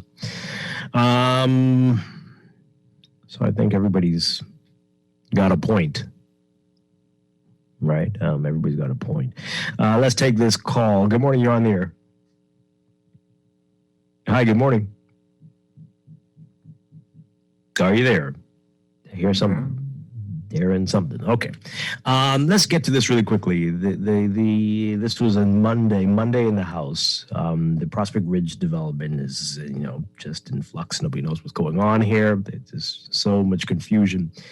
And there was some heated debate about what's supposed to happen here.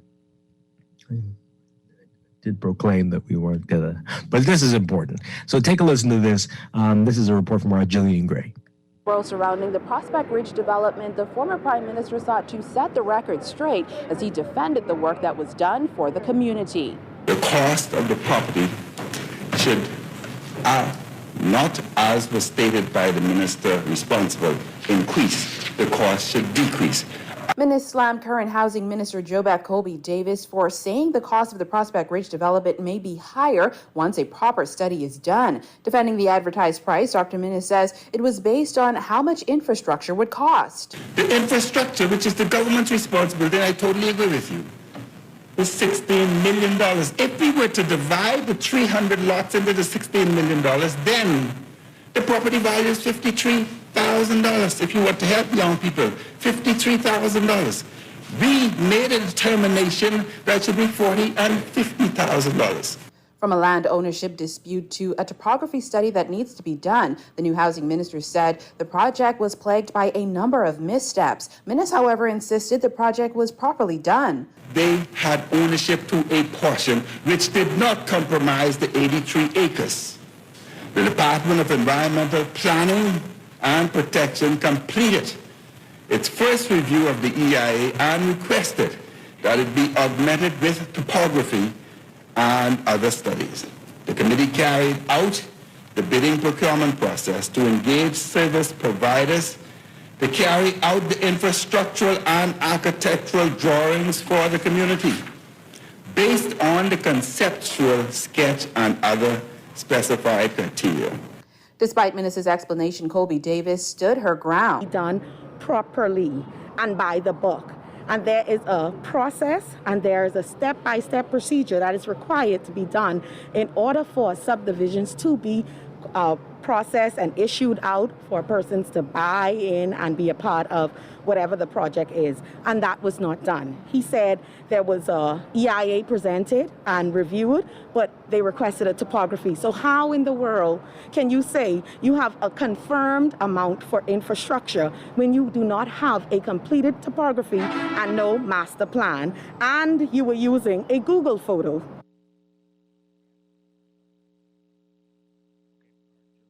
With that report there. boy, oh boy. Yeah. So there's a lot of back and forth still, and still so much uncertainty for the folks who were hoping to benefit from this. I believe it was said that in a few days, people will know where we stand with this. And we asked you about this earlier, though. Chester, you are one of those who. Yeah, I applied. You applied, and have you heard anything at all? Nada. Nothing. Any confirmation that your application was in? Just on the government website. Mm-hmm. Well, yeah. And how are you feeling? I'm chilling. Chilling. Are you concerned? Are you looking around at other places? You know what's funny? We've been looking around all over the place. Everything's mad expensive. On this island. So, but us being in this field so long, when I applied, I knew it wasn't going to happen before the next election, right? Whenever that election would be, I just anticipated that something like this would happen. Oh wow! So it wasn't like, oh my gosh, this is the end of my dream. Yeah. Wow. That's rough. If you're in the same boat as Chester Robards, let us know. Give us a call, 323-6232, 325-4316, 325-4259. Tweet us, Facebook us, text us. What do you think about what the former Prime Minister is saying about this? And the justification for, I thought that was clear when he did talk about this, right? They were going to swallow that extra cost to make things more affordable. But let's hear what you have to say. Good morning, caller. You're on the air. Hi, caller. Good morning. What's happening with these people? How are you disappearing so quickly? I mean, that was just like, okay. 323-6232, 325-4316, 325-4259. Tweet us, Facebook us, text us. Yeah. It seems like what the minister is saying is that the government is not interested in swallowing the entire cost of the new administration. The new administration. Right. So. Right. Does seem that way. Yeah. 323-6232, 325-4316, 325-4259. Okay. Let's get to more of your messages here. Somebody's calling a name. I suspect it is that name as well. Texter. I do believe. What are they talking about? Speechwriters? Yeah, the speechwriter. I'm sure I'll call in names over there. Because there were some pictures posted over the weekend. I'm like, oh, well, look who's here. And they said, okay, that does seem. And that would explain a lot. Okay, but aren't you glad, though? Hey, I really hope it's for the 5 years. This person says the only edible straws I ever saw were the ones that came from cereal makers, like Fruit Loops, for example. Should taste pretty good. Y'all be eating the plastic ones too, so I don't know what you're talking about. Oh boy. I don't know if I want that by water. I'm drinking that from a straw, but okay. Why are we angry at Mr. Davis? He just became the Prime Minister. I didn't vote for him, but we should give him a chance. This meeting came up just as he became Prime Minister. He had to find a speech. What? That's not... Okay, well, I don't think people are angry at him. Maybe that one caller. But they're just angry. Was the former government really not planning on going to COP, though? Who said that? Somebody said that? That's what they said at the press briefing at the office of the Prime Minister. That the former government made no plans to go to COP. Well, that doesn't mean. And after this speech, it seems like it was drastically important for us to be there.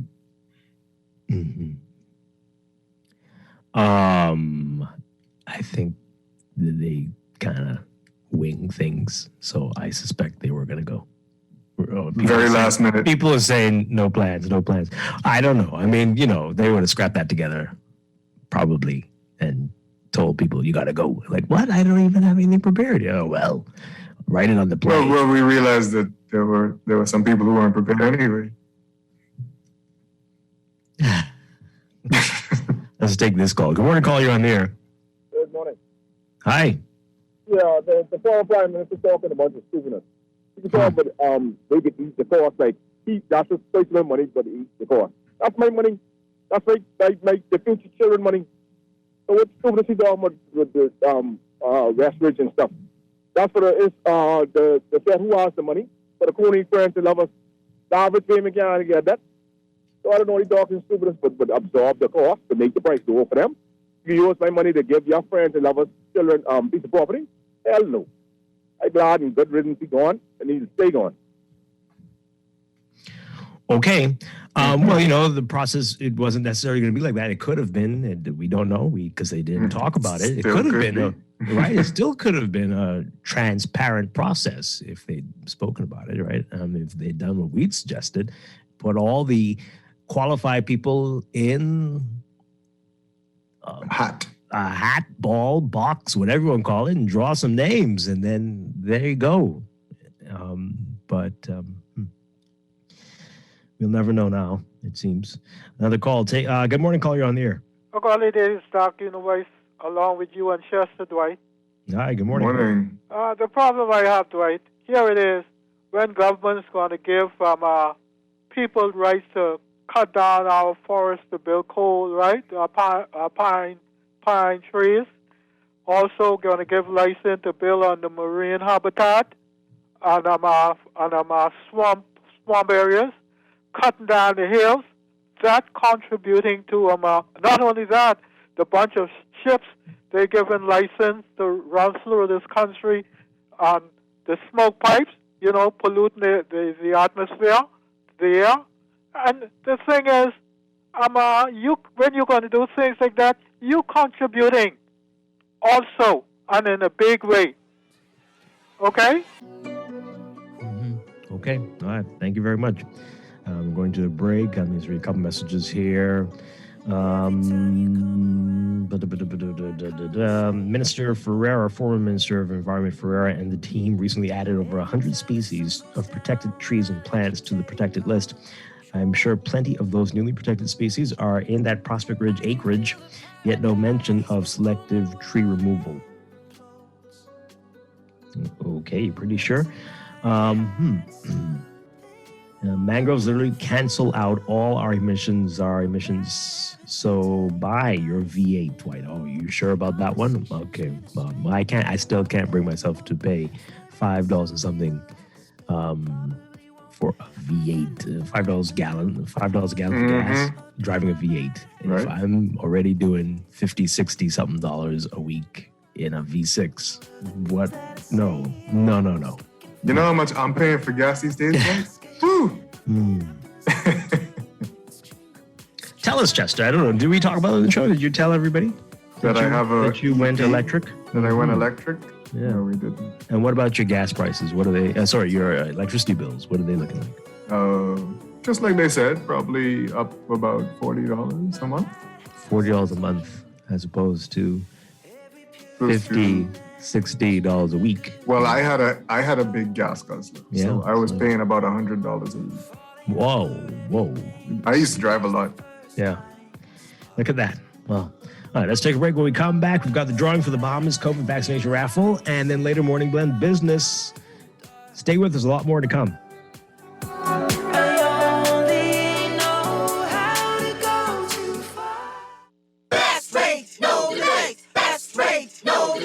BTC gives more savings on the best fiber internet. It's super fast with super savings in every package. Compare and see for yourself. Enjoy up to 150 megabits per second plus 157 TV channels and unlimited home phone minutes for only $99.99. Best rate, no delay. Visit a BTC store to sign up for the best internet experience on the Bahamas' best fiber network. Conditions apply. Experience holiday shopping joy with an RBC Rewards Visa Platinum credit card. Apply by December 31st and receive 20,000 welcome points. Enjoy multiple ways to redeem your RBC Rewards, including My Way Travel Credit, Cashback Credit, gift cards, and much more. Apply today at your nearest branch or rbc.com/Caribbean/Visa Rewards and experience holiday joy with RBC. Conditions apply. While it's encouraging that the national COVID-19 vaccine rollout is going successfully, it's not the only precaution to reduce the spread of the virus in our communities. It's important to continue practicing safety protocols because it is our social responsibility to protect ourselves and to protect others. Wash your hands for a friend with a weaker immune system. Only read and share information from trusted sources to avoid unnecessary panic. I'm going to need y'all to avoid these large crowds. You could have loved ones at home who have underlying health conditions. Do it. Practicing safety protocols is an act of brotherly and sisterly love. The life you save may just be yours as well as your neighbor. Yeah, we will win. We will win. This message is brought to you by the PAHO WHO Bahamas and Turks and Caicos Country Office, the Ministry of Health, and the Healthy Bahamas Coalition. To those affected by a hurricane, the damage is far greater than the eye can see. It's the pain of experiencing damage to your home. But there are people right here that can help. We're CG Atlantic General. We're your neighbors. We live here and work here too. We're always ready to answer calls and to process your claims as quickly as possible. So when a storm turns your life upside down, we're here to turn it around. CG Atlantic General. Good like that. Security and General Insurance Company Limited, trading as CG Atlantic General. Contact a CG Atlantic General broker today. Hello? Yes, it's time. I know, a lot sooner than we thought. Well, that's thanks to those returns from my RF mutual funds. You know they have some of the best performing funds in the market. Yup, with what I've been earning, I can finally set a date for my product launch. Draft the paperwork, I'm on my way. Reach your financial goals sooner with RF Mutual Funds. Sign up by November 29th for a chance to win $1,000. Find out more at rfgroup.com. RF, money at work. Technology makes every day in life just a little bit easier. Whether it's for joy, productivity, or creativity, Custom Computers has all the latest gadgets to conquer any obstacle. Imagine automating mundane tasks with tech and living a freer, richer lifestyle, all while staying on top of your goals. The path to freedom could fit in the palm of your hand. Discover tomorrow's technology today at Custom Computers on Patton Street, Cable Beach, and Caves Village through the Blake Road entrance. This is Guardian Radio, 96.9 FM, Nassau, Bahamas. What happened to you? You look like you lost your paycheck. Man, I just realized I got scammed out of a bunch of money. They said I won this contest and just needed me to send them some money so I could collect. I mean, to expedite something. Or was it to smooth the process? Man, you're smarter than that. Protect yourself against scams and fraud by following these steps. If you know you didn't enter a competition, you can't win. Never play to receive a cash prize. If you're being asked, you're being scammed. Check trusted internet sites for verification of information given to you. Do not give your banking details to people you don't know. If it sounds too good to be true, it is. Monitor your bank account regularly for any questionable transactions. Get more information at getmoneysmartbahamas.com. Is Guardian Radio, your station for up-to-the-minute news, intelligent, interactive, and engaging conversation. 96.9 FM.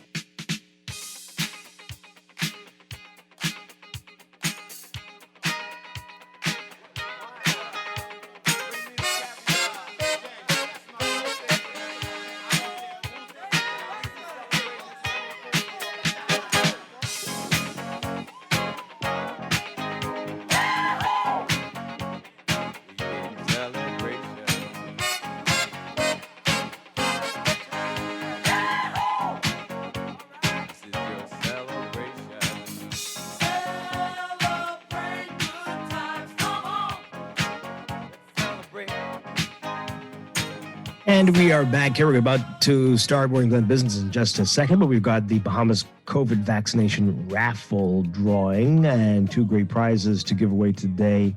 And remember, you can be a part of this. All you have to do is register vaxbahamas.com if you are fully vaccinated or even partially vaccinated. Our partners at the U.S. Embassy secured some amazing prizes for this. We've been doing it for more than 2 months now. And as you heard yesterday, they're going to keep going.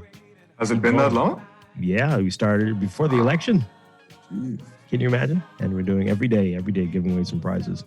And so today we've got a $50 John Bull gift certificate. And we've got a beaching charter with Fishing 242 Real Deal.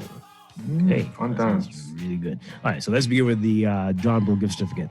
$50 John Bull gift certificate. The winner of the $50 John Bull gift certificate is Beth Nottage. Beth Nottage. Congratulations, you've won that $50 John Bull gift certificate. That's going to be great. Congratulations to you, Beth Nottage. You are it, Nottage. Okay. And then the winner of the beaching charter with Fishing 242 Real Deal. Boy, that sounds great. Dale Anderson. Dale Anderson, you have won the beaching charter with Fishing 242 Real Deal. Dale Anderson, congratulations. Great stuff there. And remember, it could be your name I call tomorrow. Register. You're not talking to me.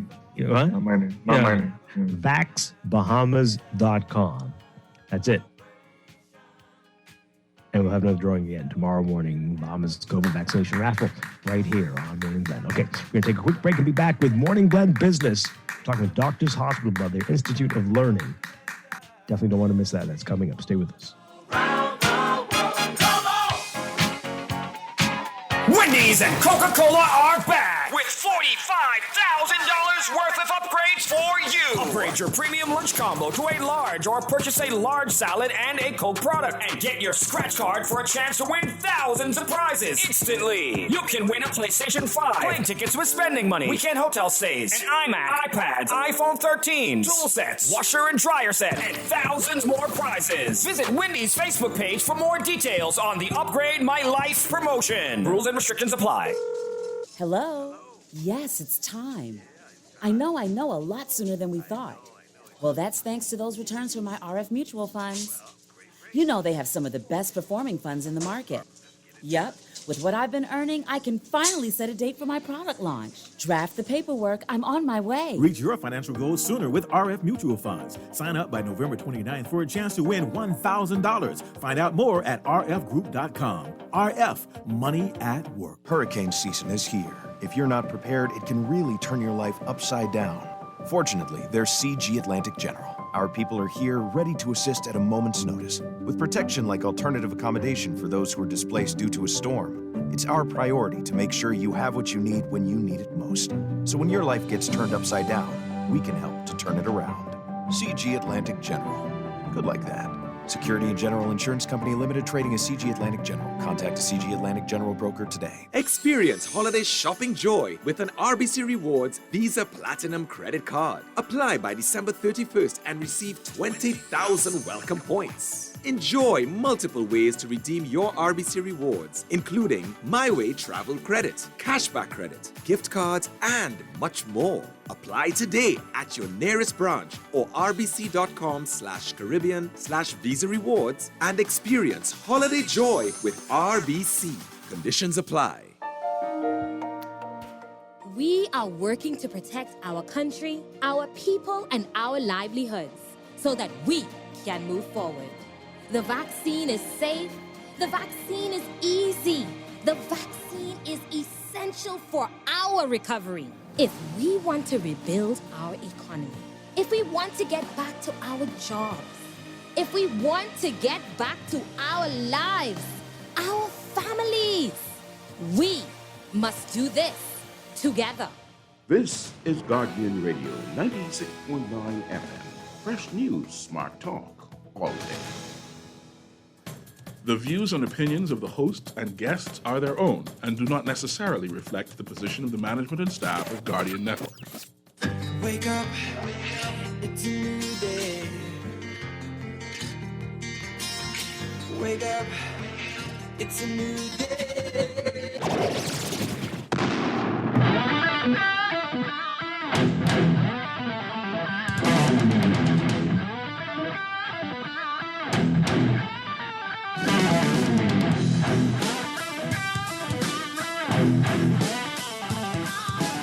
Good morning again, and welcome to Morning Blend Business on this Wednesday, November 3rd, 2021. Welcome back to our Morning Blend listeners. Once again, I'm Dwight Strachan along with Chester Robards. This morning, we are talking with our friends at Doctors Hospital about their Institute of Learning. And this is a fantastic time to be looking to expand your skills or even consider a new career. And here to talk about it, we're very pleased to welcome back to the show. Always a pleasure when he's on. President and CEO of Doctors Hospital, Dr. Charles Digges. Doc, welcome back to the show. Good morning, Chester. Great to be here. Thank you. Good morning. All right. So tell us about the Institute of Learning. What exactly is it? How long has it been around now? So organizational learning in Doctors Hospital has been around for a while. So this is not unique. As you appreciate, most companies would have some department or area that deals with the training or the education certification of its associates or staff. What's different about the Institute of Learning is as far back as 2016, when we took a relook at what it is we were trying to achieve, what it is that we were trying to do differently, we appreciated that relook also had to be made at how we trained, educated, certified our associates. And so we developed the Growing Our Own theme. And this came out of the need to realize that the model that we had in place, which is going out into the environment, into the local spaces and into the regional spaces, even as far as Asia, the Philippines, etc., looking for human resources, especially in the clinical space, those opportunities were being minimized. And with COVID came almost a scramble globally for human resources in the clinical space, especially nursing. How did you put it? You said growing your own. Growing our own. Oh my, okay. So, we intentionally took it on. It's a bit counterintuitive when you look at it because it means that you have to literally spend money, spend time, take a risk because, though you may quote unquote bond individuals, they still have a right to work wherever they choose. And so we had to set ourselves up as being the best place to work, all along investing in the preparation of the place to work. So we have a variety of programs then that speak to growing our own. The oldest one is our STEP program, which is a summer temporary employment program. And we take college students, sometimes university students, we bring them into the healthcare space, we immerse them in quite a number of disciplines and specialties throughout the health system, some clinical, some not. We do that for a month and we give them a stipend of $400. College students can do it a little bit of change. Wow. Oh yeah, so definitely. That's the oldest program that's been running now for about 26 years. So that really is the forerunner. More recently, we've gotten into quite a spectrum of programs, say over the last 10 years. The program readiness is one that's particularly notable, Dwight and Chester, because this is getting your BJCs and BGCAs together, your BGCCs and your BGCSEs and your BJCs together, because we know that these are foundational credentials before we can get you into the like 2-year programs, EMT, PCT. EMT is the emergency medical technician. PCT is our patient care technology, pharmacy tech. So there are a number of programs that are offered within IOL that sit around that associate level. And what's notable about these programs is, especially the EMT basic program, we realize that we have to then further invest. So we invite participants. We can get anywhere from 600 to 800 applicants for about 30, maybe 30 to 40 positions. That's the standard. Wow. That's been the way it's been for the last few years. So we have to filter out. Yeah. And then we bring them in, we train them, we certify them, and these programs can cost you, $3,500 or $4,000, but we underwrite the cost because we're investing in them. So it's a free program. And oh my goodness. we offer them employment at the end of the program. So it's quite a deal. But that to me is a show of commitment from an institute. Having moved from organizational learning, you move into the Institute of Learning. That's our show of commitment to investing in the talent that's available locally, because they wouldn't otherwise get an opportunity to, pursue these careers in healthcare. That is amazing. Yeah. And you're saying that the numbers, that's really astounding. And only for 30, this is each year, only 30 positions. Yeah, we try to do some programs twice. So, because of the resources that you have to apply to run a fully accredited program, these programs can run for about 3 months, but they require committed resources. So the EMT program, we may do that twice. The PCT program is rather long, so that's a year. Mm-hmm. The pharmacy tech program, likewise, is quite long. That can run for about 12 to 18 months. So the programs in and of themselves are not so frequent. And, they require the heavy lifting. They're American-based programs, and they have to be, they're accredited by the local accrediting bodies of curriculum. So they're all up to standard so that when you graduate, you're able to take that certification and get a license. Mm-hmm. Wow. All right. So let's talk about the qualifications. And these applicants are coming forward. The hundreds are coming forward. Are they all meeting the standards that you want? And how you whittle it down to the 30 or so? Well, unfortunately, they don't. And this is what created the need for the program readiness, to give them a chance maybe in the next year or two to get the requisite BGCSEs. There's no way around that. And if you've not gotten the BJCs, then that even means the journey to program readiness is much more important for you. So out of the 800, it really strips down to maybe under 100 who are normally suitable applicants. And then we have an interview process, et cetera, knowing that we're going to be investing in these persons. So it comes down to the fateful 30 or 40. Yeah. Wow. All right. So let's talk some more. What do people need to be thinking about, especially if you're still in high school, if you're in college? What are you looking for, the basics to get into a program like this? What should you have? What are the BJCs, BGCSEs that are necessary that would make you a good option for these programs? So you're talking about, English language, mathematics, biology, or health sciences.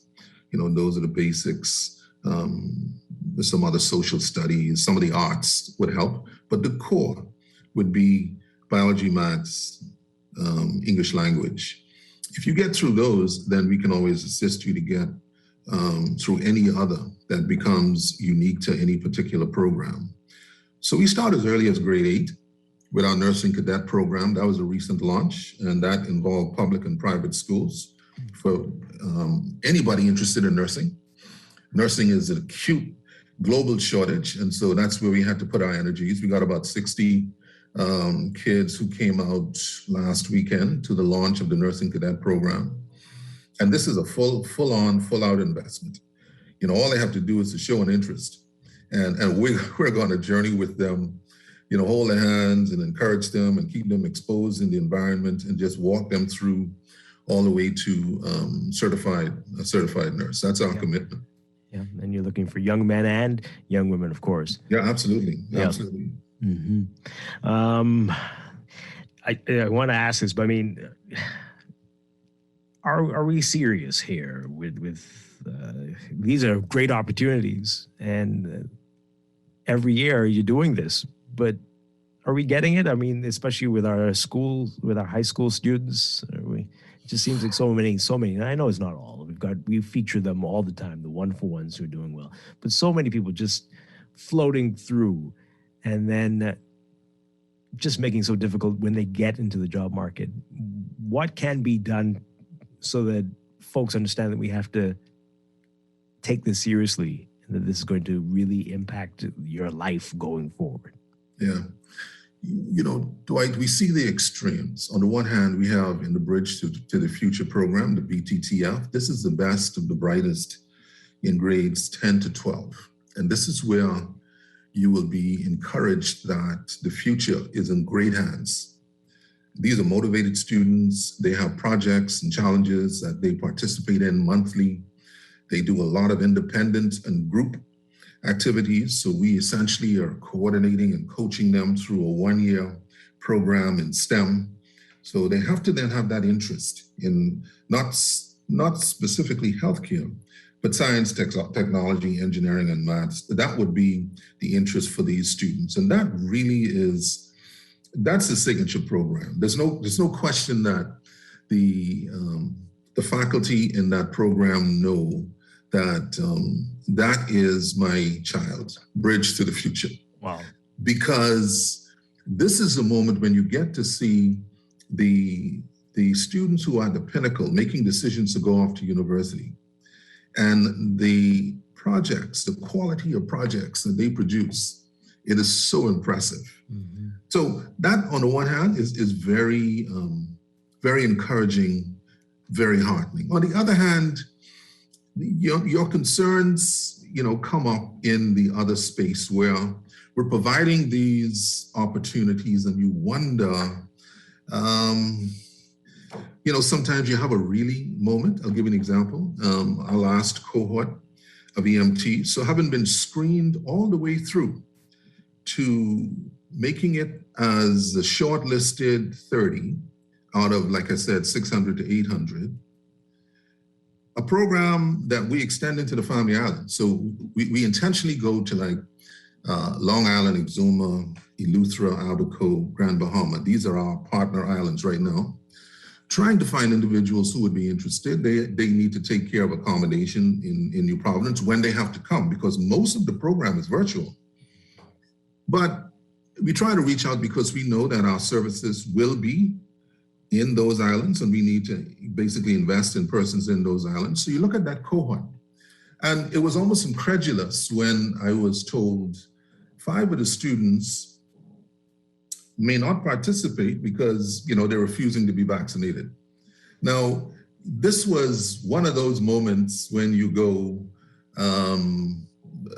not that I'm forcing anybody to do anything, but when you take a look at on balance, here's a wonderful opportunity for you to get a credential, and you're making a deal breaker, being vaccinated, which will protect your life, protect the life of people around you, et cetera, et cetera. I don't want to, spin it all that message about the benefits of vaccination. I thought we were beyond that. But what I do want to say, though, is the priorities to the point that you're making. I mean, really, is it that important for you not to have the opportunity to put something in front of it, an impediment like? So the whole thing of gratitude, appreciation, and just hungry for the opportunity, it does make me wonder.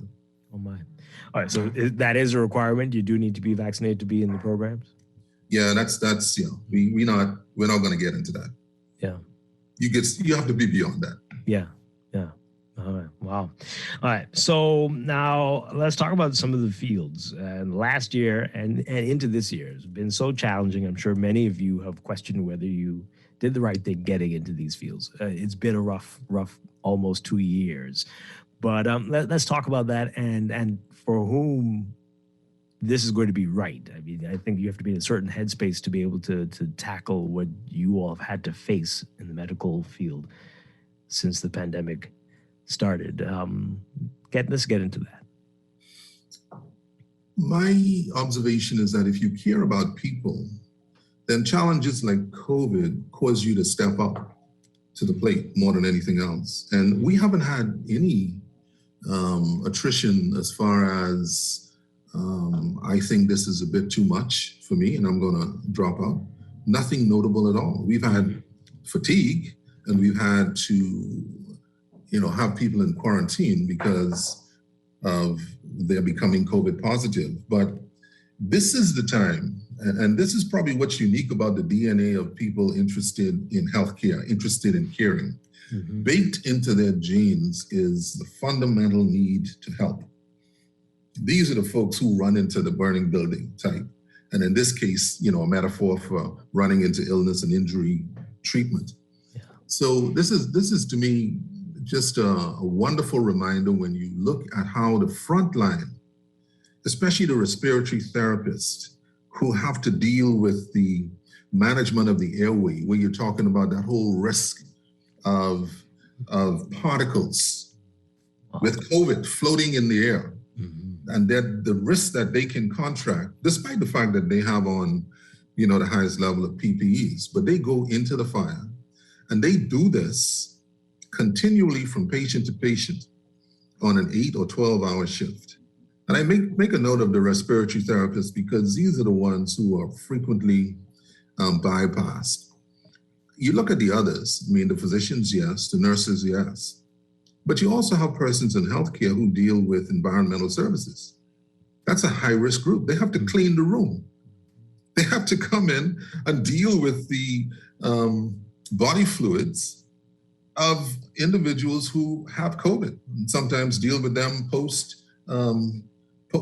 having to come and clean a room. And, these are the unsung heroes, and no notable attrition as well. We've not had a problem getting people to come and deal with the shifts, come and work, etc. Yeah. So I think to your point, it's been remarkable. And I think, we got to take as many opportunities as possible to remind the public about how in both sectors, public and private sector, you have healthcare workers who will basically come to the forefront, and it's nothing about being paid. Yeah, absolutely. All right, so we've been talking about BJCs and BGCSEs, so this is definitely younger people here. But what if you've been out of school for a little while and you barely remember how many BJCs or BGCSEs or maybe even GCs that you have? Are there opportunities? Yeah, start again. We have a lot of adult learners coming from within Doctors Hospital. We invest in our own as we grow our own. So we encourage the associates currently employed with us to take advantage of these opportunities. And if it means starting all over again, then we encourage them. So, just remind them the whole thing is a journey. We have the Journey to Best program, and it's just a matter of you starting. Yeah. And, as an adult learner, because most of our programs are adult learning, there's nothing to be afraid of. You just got to be resolved, start, we'll assist. And the great news is at the end of it, you start to move through and move up the organization. We have some remarkable stories of individuals who came in on the ground floor, say started in environmental services, and they've moved maybe 2 or 3 notches up in the organization now in a different area as supervisors or managers even. So it's all a journey, and we're proud of them. Yeah. All right, so we're going to take a break. When we come back, we're going to talk more about the specific careers, the specific jobs that are available. We'll get to that when we get back from the break. We're talking with Dr. Charles Digges. He's the president and CEO of Doctors Hospital. We're talking about their Institute of Learning. And we'll be back with more Morning Blend business in just a bit. To win a relay, each team member must do his or her part in the race. If one member drops the baton, it impacts all of us. Across all ages, genders, abilities, nationalities, cultures, or religion, we are all on the same team, and we all have a role to play in getting to the finish line to win the race against COVID-19. Don't drop the baton on safety. Wear your mask over your mouth and nose. Keep at least 3 feet distance from others. Do not touch your face. And wash or sanitize your hands often. Together, we will win. This message is brought to you by the PAHO WHO Bahamas and Turks and Caicos Country Office, the Ministry of Health, and the Healthy Bahamas Coalition. Wait, why you look so mashed up like clothes at the washer? No, but just a hard day. What? Hard day? What happened? The breakfast lady ran out of tuna and gritty. We need to start joking about everything, This serious, boy. This real serious, boy. Wait, what's serious? Tell me. All right, well, today, boss gave us boy one big contract. And nobody else get a chance and nobody say nothing. Boy, you know that ain't right. You know government contracts ain't supposed to go that way. Yeah, but nobody's saying nothing. Boss man just tell people to sign the papers. Then he send me to meet his boy downtown and collect this envelope. You need to tell somebody. You need to become a whistleblower. You know I's a real man, but I never blow no whistle. I be drunk all my life and junking. No way. A whistleblower is someone who tells people what they see when they see something wrong happening at work. But I ain't no whistleblower, and I ain't no snitch. I still white there, you know. But ain't nobody can know it's you. All you gotta do is call Crime Stoppers, or you could text them from inside the Crack Crime Bahamas app. They don't ask about you, and your call goes straight through to Miami, so nobody know you is. And if you text, your message get mixed up like Kong Salad. Call 328-8477 from Nassau or 242-300-8477 from the Family Islands. The Water and Sewage Corporation advises its customers that the corporation will commence disconnection of all outstanding accounts beginning Monday, November 15th, 2021, in both New Providence and the Family Islands. Customers with outstanding accounts and financial agreements are requested to ensure that their accounts and financial agreements are brought up to date as soon as possible to avoid an interruption in service. Should you need to speak with a customer representative, please visit their Mall at Marathon location or the corporation's head office on University Boulevard between the hours of 9 a.m. and 5 p.m. Monday through Friday, or via local banks, the corporation's website, pay by phone by dialing 302-5630, or any Cash and Go, Omni Flash Cash, or Sun Cash locations. This is Guardian Radio 96.9 FM, Nassau, Bahamas.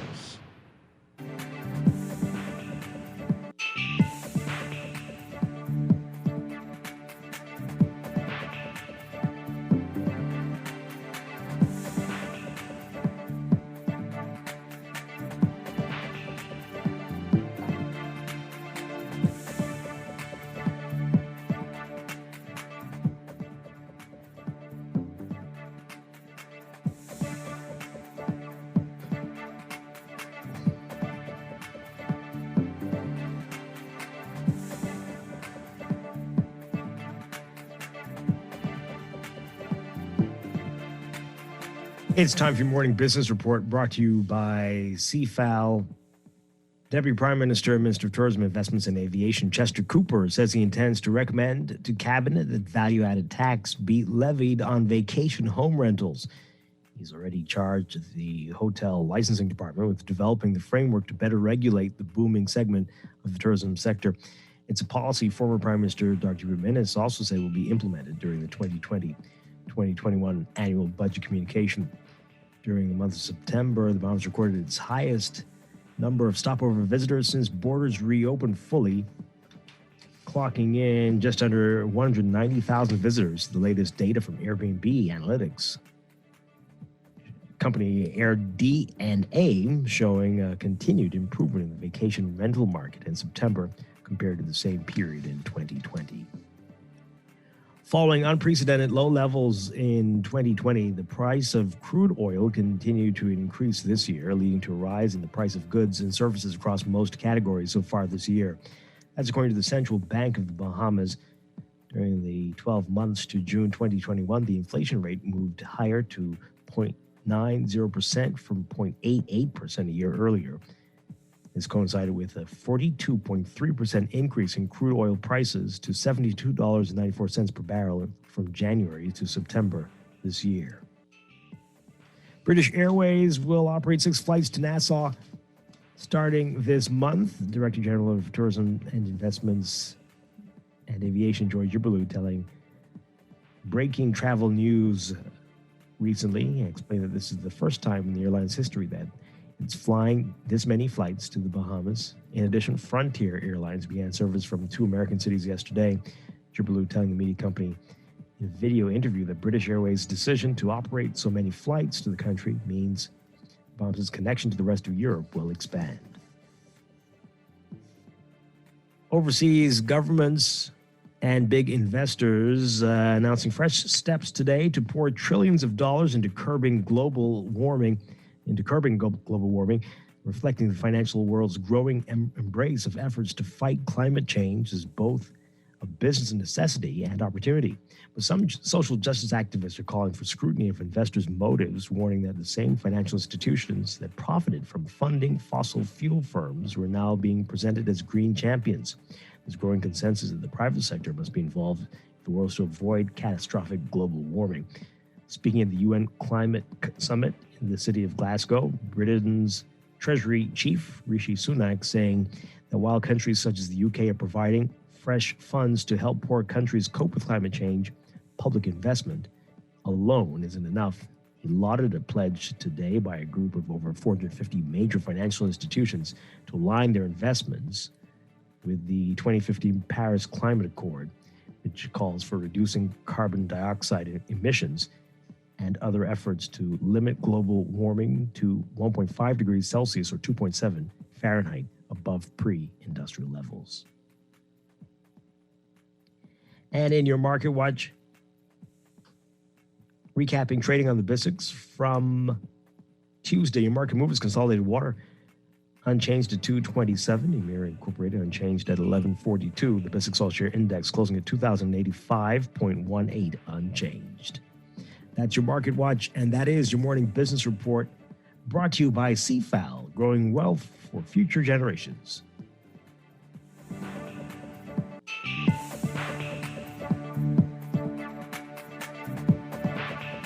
This is Guardian Radio, your station for up-to-the-minute news, intelligent, interactive, and engaging conversation. 96.9 FM. Radio 96.9 FM. Fresh news, smart talk, all day.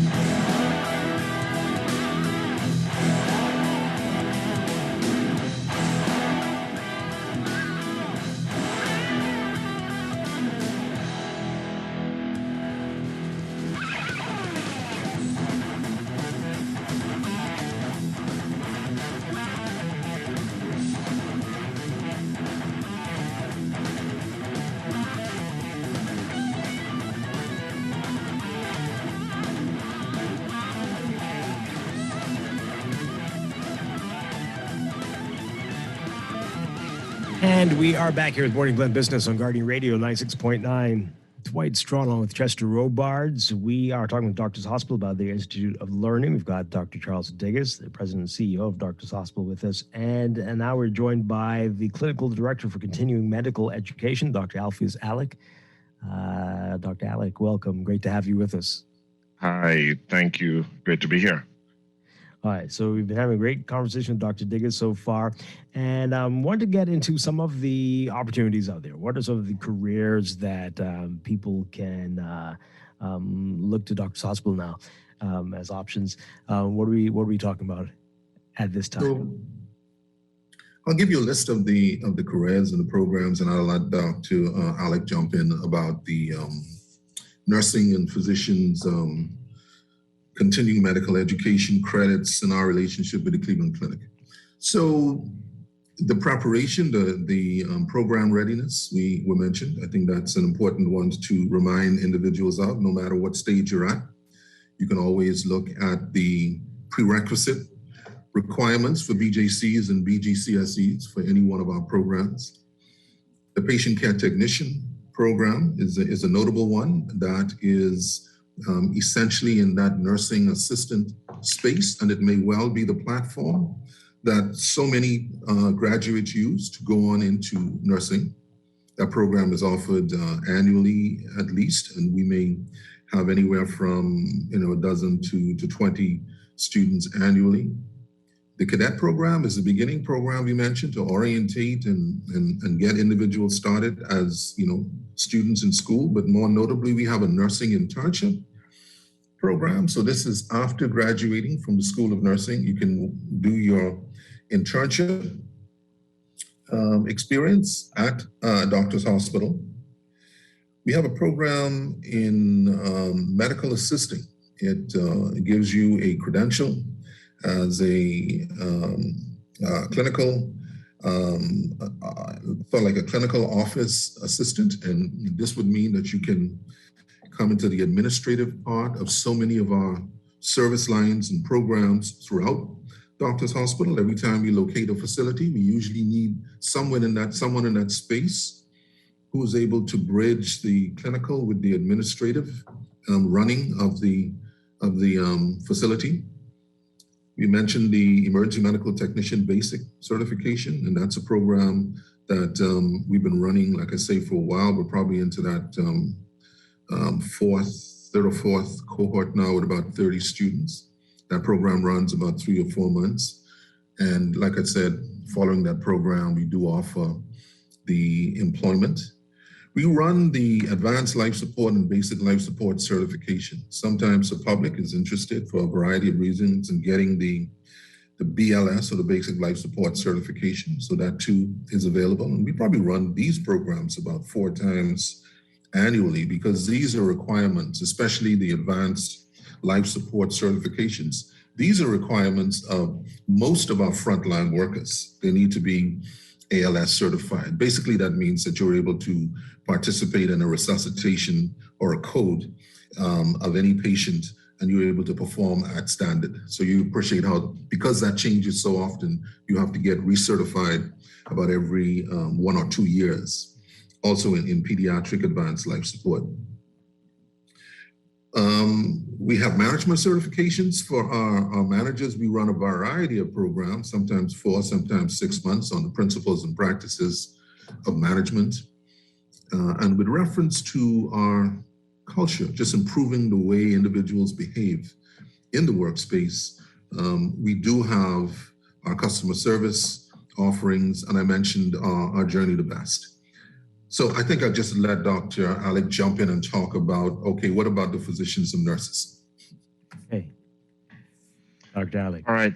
Yeah, so with regards to our physicians and nurses, now these are professionals already trained and now looking to be able to keep up with their requirements for continuing medical education. The IOL will be offering and is stepping up from the foundation of what we have been offering already with regards to ER rounds, doctor's hospital lunch and learn. All of these are continuing medical education programs where we have consultant physicians, presenting on updates on breaking topics with regards to things like stroke, with regards to things like even just everyday management of certain illnesses, the updates, current information, that type of thing. We are quickly headed towards being able to recertify our physicians in things like advanced trauma and life support, and this is something that we're presently working on.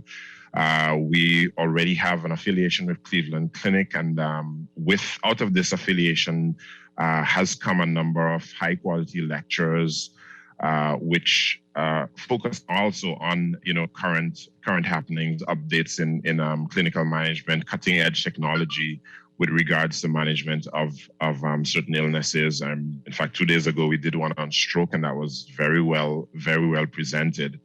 And all of this is with the aim of just really upping our game, and presenting and looking towards bringing world-class and level 1 care, from the first world setting into our setting. There also are openings for observerships from staff from our institution into the first world institutions, into Cleveland Clinic and its networks. And those are also discussions being had, and those will be a reality soon.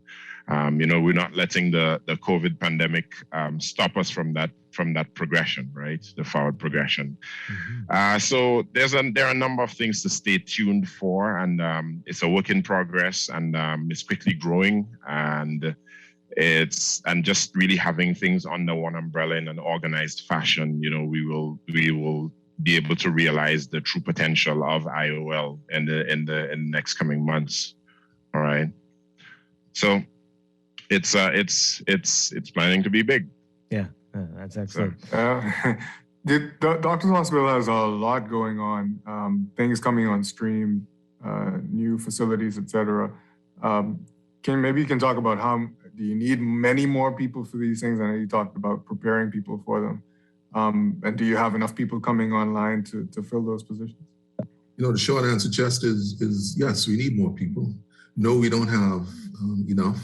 And especially with the imminent facilities in Grand Bahama, we started off with an idea in Grand Bahama of just coming in with a signature, high-tech hospital, and moved that from 20 now up to 30 beds. And now we understand that there's an opportunity for us in 8 Mile Rock to just take over a practice and offer in that big settlement primary care services as well as dialysis, which is hugely needed for that area. And so as we ramp up, because you're talking about very, very soon to open that facility in 8 Mile Rock, followed by the opening of the hospital probably in the fall of next year. So when you look at the rate at which we're ramping up, we have a facility in Exuma.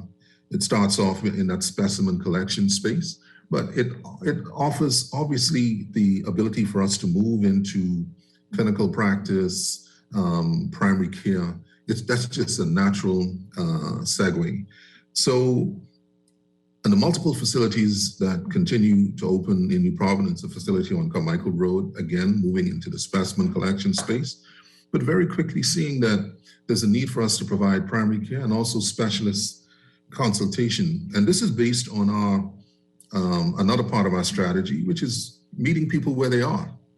You can imagine the difficulty that people have sometimes in trying to get to Doctors Hospital, our main plant, and quite notably, given the experience with COVID, Chester, they didn't want to come to us for all the reasons that they didn't want to go to any hospital that was full of COVID. So it became important for us to start locating ourselves in, all through New Providence and all through the Family Islands. So to your point, is the growth a little ahead of the available resources? The answer is yes. We're going to face some challenges, but I think we have, in the conversations that we've had so far, a willing spirit and an accommodation with the government. I think they're going to be, they show excitement and they want to work with us, so that whether we have to get beyond our investing in building our own, having to get resources from outside of the country, I don't think we're going to face any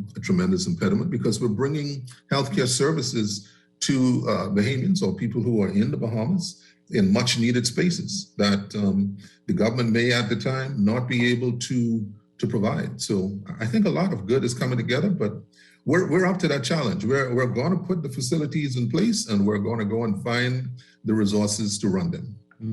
Can you say, do you have a number, how many you would need optimally to staff all of these, or would you have now at least? Can you say? Well, I could say this, Dwight. If you're interested, just apply and we won't turn you down. we will process you, and we will clearly invest in your training. If you're available, then just apply. Oh, I'll sleep on it. All right, now you mentioned it earlier, and you said, people have been they've been stepping up, and money not at the forefront of their minds, but we do need to talk about money. What are we talking about? What are we looking at in terms of potential for people to make in some of these fields that you're looking for? I would say that it is very rewarding. We took an intentional position to make sure that our compensation and benefits offering was the best available. And we use a formula of making sure that we at least 20% better. So, and our benefits are, we have profit share, which is not available in any other employment model. Other employment models may not even consider profit to be notable for all the reasons we appreciate, especially in the public sector. That's not a question of profit. It's really a question of being able to provide the service, and I understand that.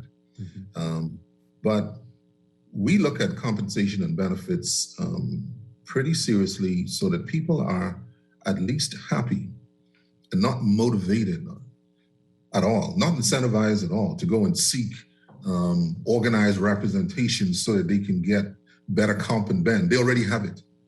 So that's our intentional formula.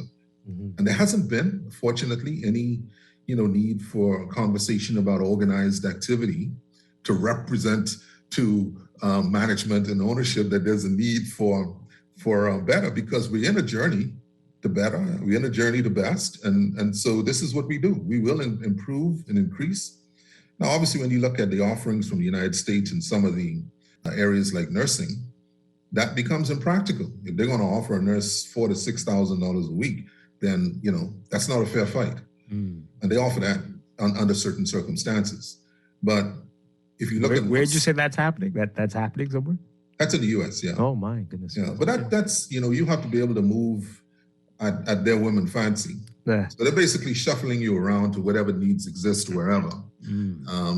But it's seasonal, clearly, because if and when there is a waning in the need for nursing because of COVID, then that comes off the table. So it's a very transient offering. But you have to be real about it. If somebody's offered $4,000 or $6,000 a week for a month or two, they may well find that attractive enough to move to the U.S. and pursue that. So that's not a part of what we're competing with. Yeah. So we just make our own offering, the best that we can make it, available locally. If you have any questions, give us a call, 323-6232, 325-4316, 325-4259. Tweet us, Facebook us, or text us 422-4796. We're talking with Dr. Charles Diggis and Dr. Alpheus Alec with Doctors Hospital. So people are asking already, okay, where do we sign up? What do we have to do? What's the first step? What's the next step? What's the first thing you'll have to do? When can they start? All these things people are asking already. So there's access on the website. I don't know if Alec wants to elaborate a little about how do you access the application process? Well, the DHTIOL website is up and running, and through the website you're able to fill out the application forms. Even through initially, Doctors Hospital website has already been running, and on the Doctors Hospital's website you can go to careers, and you can see a variety of careers available there, and you can fill out that application form, and that would be transmitted across to us, and then you'll be able to be processed there. The actual Institute of Learning website is also now up and running, and through this you'll be able to get that information. If not, then you could call through. If you're having any difficulties, of course, you can call through our operators 302-4600, and then you'd be guided. Likewise, you'd be guided to the organizational learning department at this point in time, who would be able to guide you through that process. Give us that website, DHIL. Looking for the actual the link. So I'd give you this right there. Well, for now, look, and so the initial doctorshosp.com, as in doctors HOSP.com, and this is the Doctors Hospital website, and through there you could go to careers. And that can also shunt you across there. Okay, excellent. And so if you do sign up, and then what is the next process? You mentioned earlier, Dr. Diggis, I guess you have to show your grades, and are there tests? Are there other screenings that are required? There talked about interview. Yeah, so human resources, you can imagine, is full throttle when you talk about having to process these applicants. And even though they do have the assistance of software, a newly acquired software to assist with this volume of applicants, it still is almost a one-on-one. Some contact has to be made, the authentication, the verification, and then processing these individuals through could be quite a task, but that's the obligation. And then the interview process is still one that you can't substitute the need to just one-on-one contact somebody and have a conversation, even though we know that that's going to be virtual. So That's tedious, but it's important. And then we get a short list. But we also get a bank. You can imagine how big that bank of applicants becomes. And as needs arise, we go back to the bank. Our specimen collectors, for example, we have this about 300 specimen collectors in a contract employment with Doctors Hospital because we do so much in that specimen collection and testing space. So even in that space, you can imagine the numbers that we would have sitting in resources as a resource in that space, so that if we need applicants in any particular area, we use the computer-assisted sorting of these applicants so that we can just draw down based on the particular skills or certifications. We can draw down from that resource and then reach out and contact individuals when opportunities arise. So, yeah. I always imagine that Doctors Hospital is doing more preparing people for this sector than a lot of other places. Is that the case? Yeah, and that's intentional.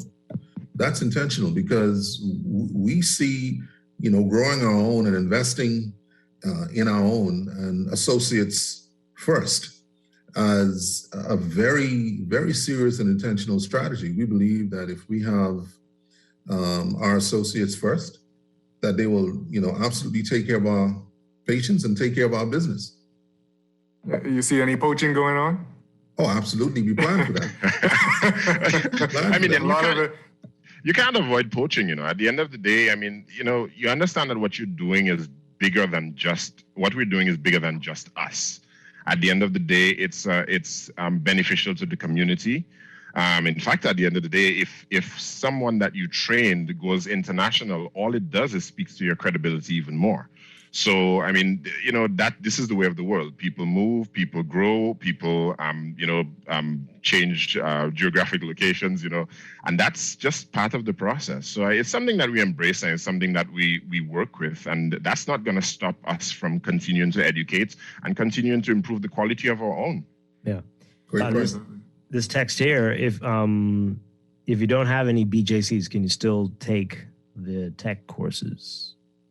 Well, you'd have to still do the program readiness. So, it's difficult to circumvent the basic requirements. And so we'll hold your hand and we'll work with you. But you got to get your foundation right because, healthcare is a serious business. So we'll work with you. And Yeah. Chester, to your last point, the nurses who come to us from many destinations, they're advised when they apply to the U.S., they're advised to come through Doctors Hospital if they can, because they require working in a Joint Commission International accredited facility. So we can turn that into a bit of a marketing tool, even though we have them for 3 years. Absolutely. Yeah, wonderful stuff. All right, we're running out of time. So once again, remind us about how you can get more information about the Institute of Learning and if you're interested in being a part of these programs, what you need to do. One more time for us. So yes, just letting you know what's actively available now. You can go onto Doctors Hospital website as it's doctorshosp.com. And you could go through, there are a couple of links there. Their careers under the Doctors Hospital website. There's also doctorshosp.com, take a course, as in take -a course. All right. The education department or organization learning department right now, their direct contact is 302-4614. And you'll be able to speak to our personnel there and tell them your interests, or you could also go online and make the applications through the online portal. Okay, this is great stuff. Wonderful what you're doing there, Doctors Hospital. Dr. Alpheus Alec, thank you so much. Dr. Charles Digges, thank you. Always a pleasure. And keep us posted on this. This is exciting, and we hope people are paying attention to this. There are great opportunities out there. And what a fulfilling and rewarding career you could have at Doctors Hospital. Yeah, absolutely. All right, thank you again. Thank you for having us. It's been a pleasure. Chester Robards, thank you very much. Yes, sir. I'll talk with you again next week, and I'll be back tomorrow morning with more Morning Blend business and Morning Blend right here on Guardian Radio 96.9. Dwight Strachan, have a great day, everybody. On the Clock with Aaron Green coming up next.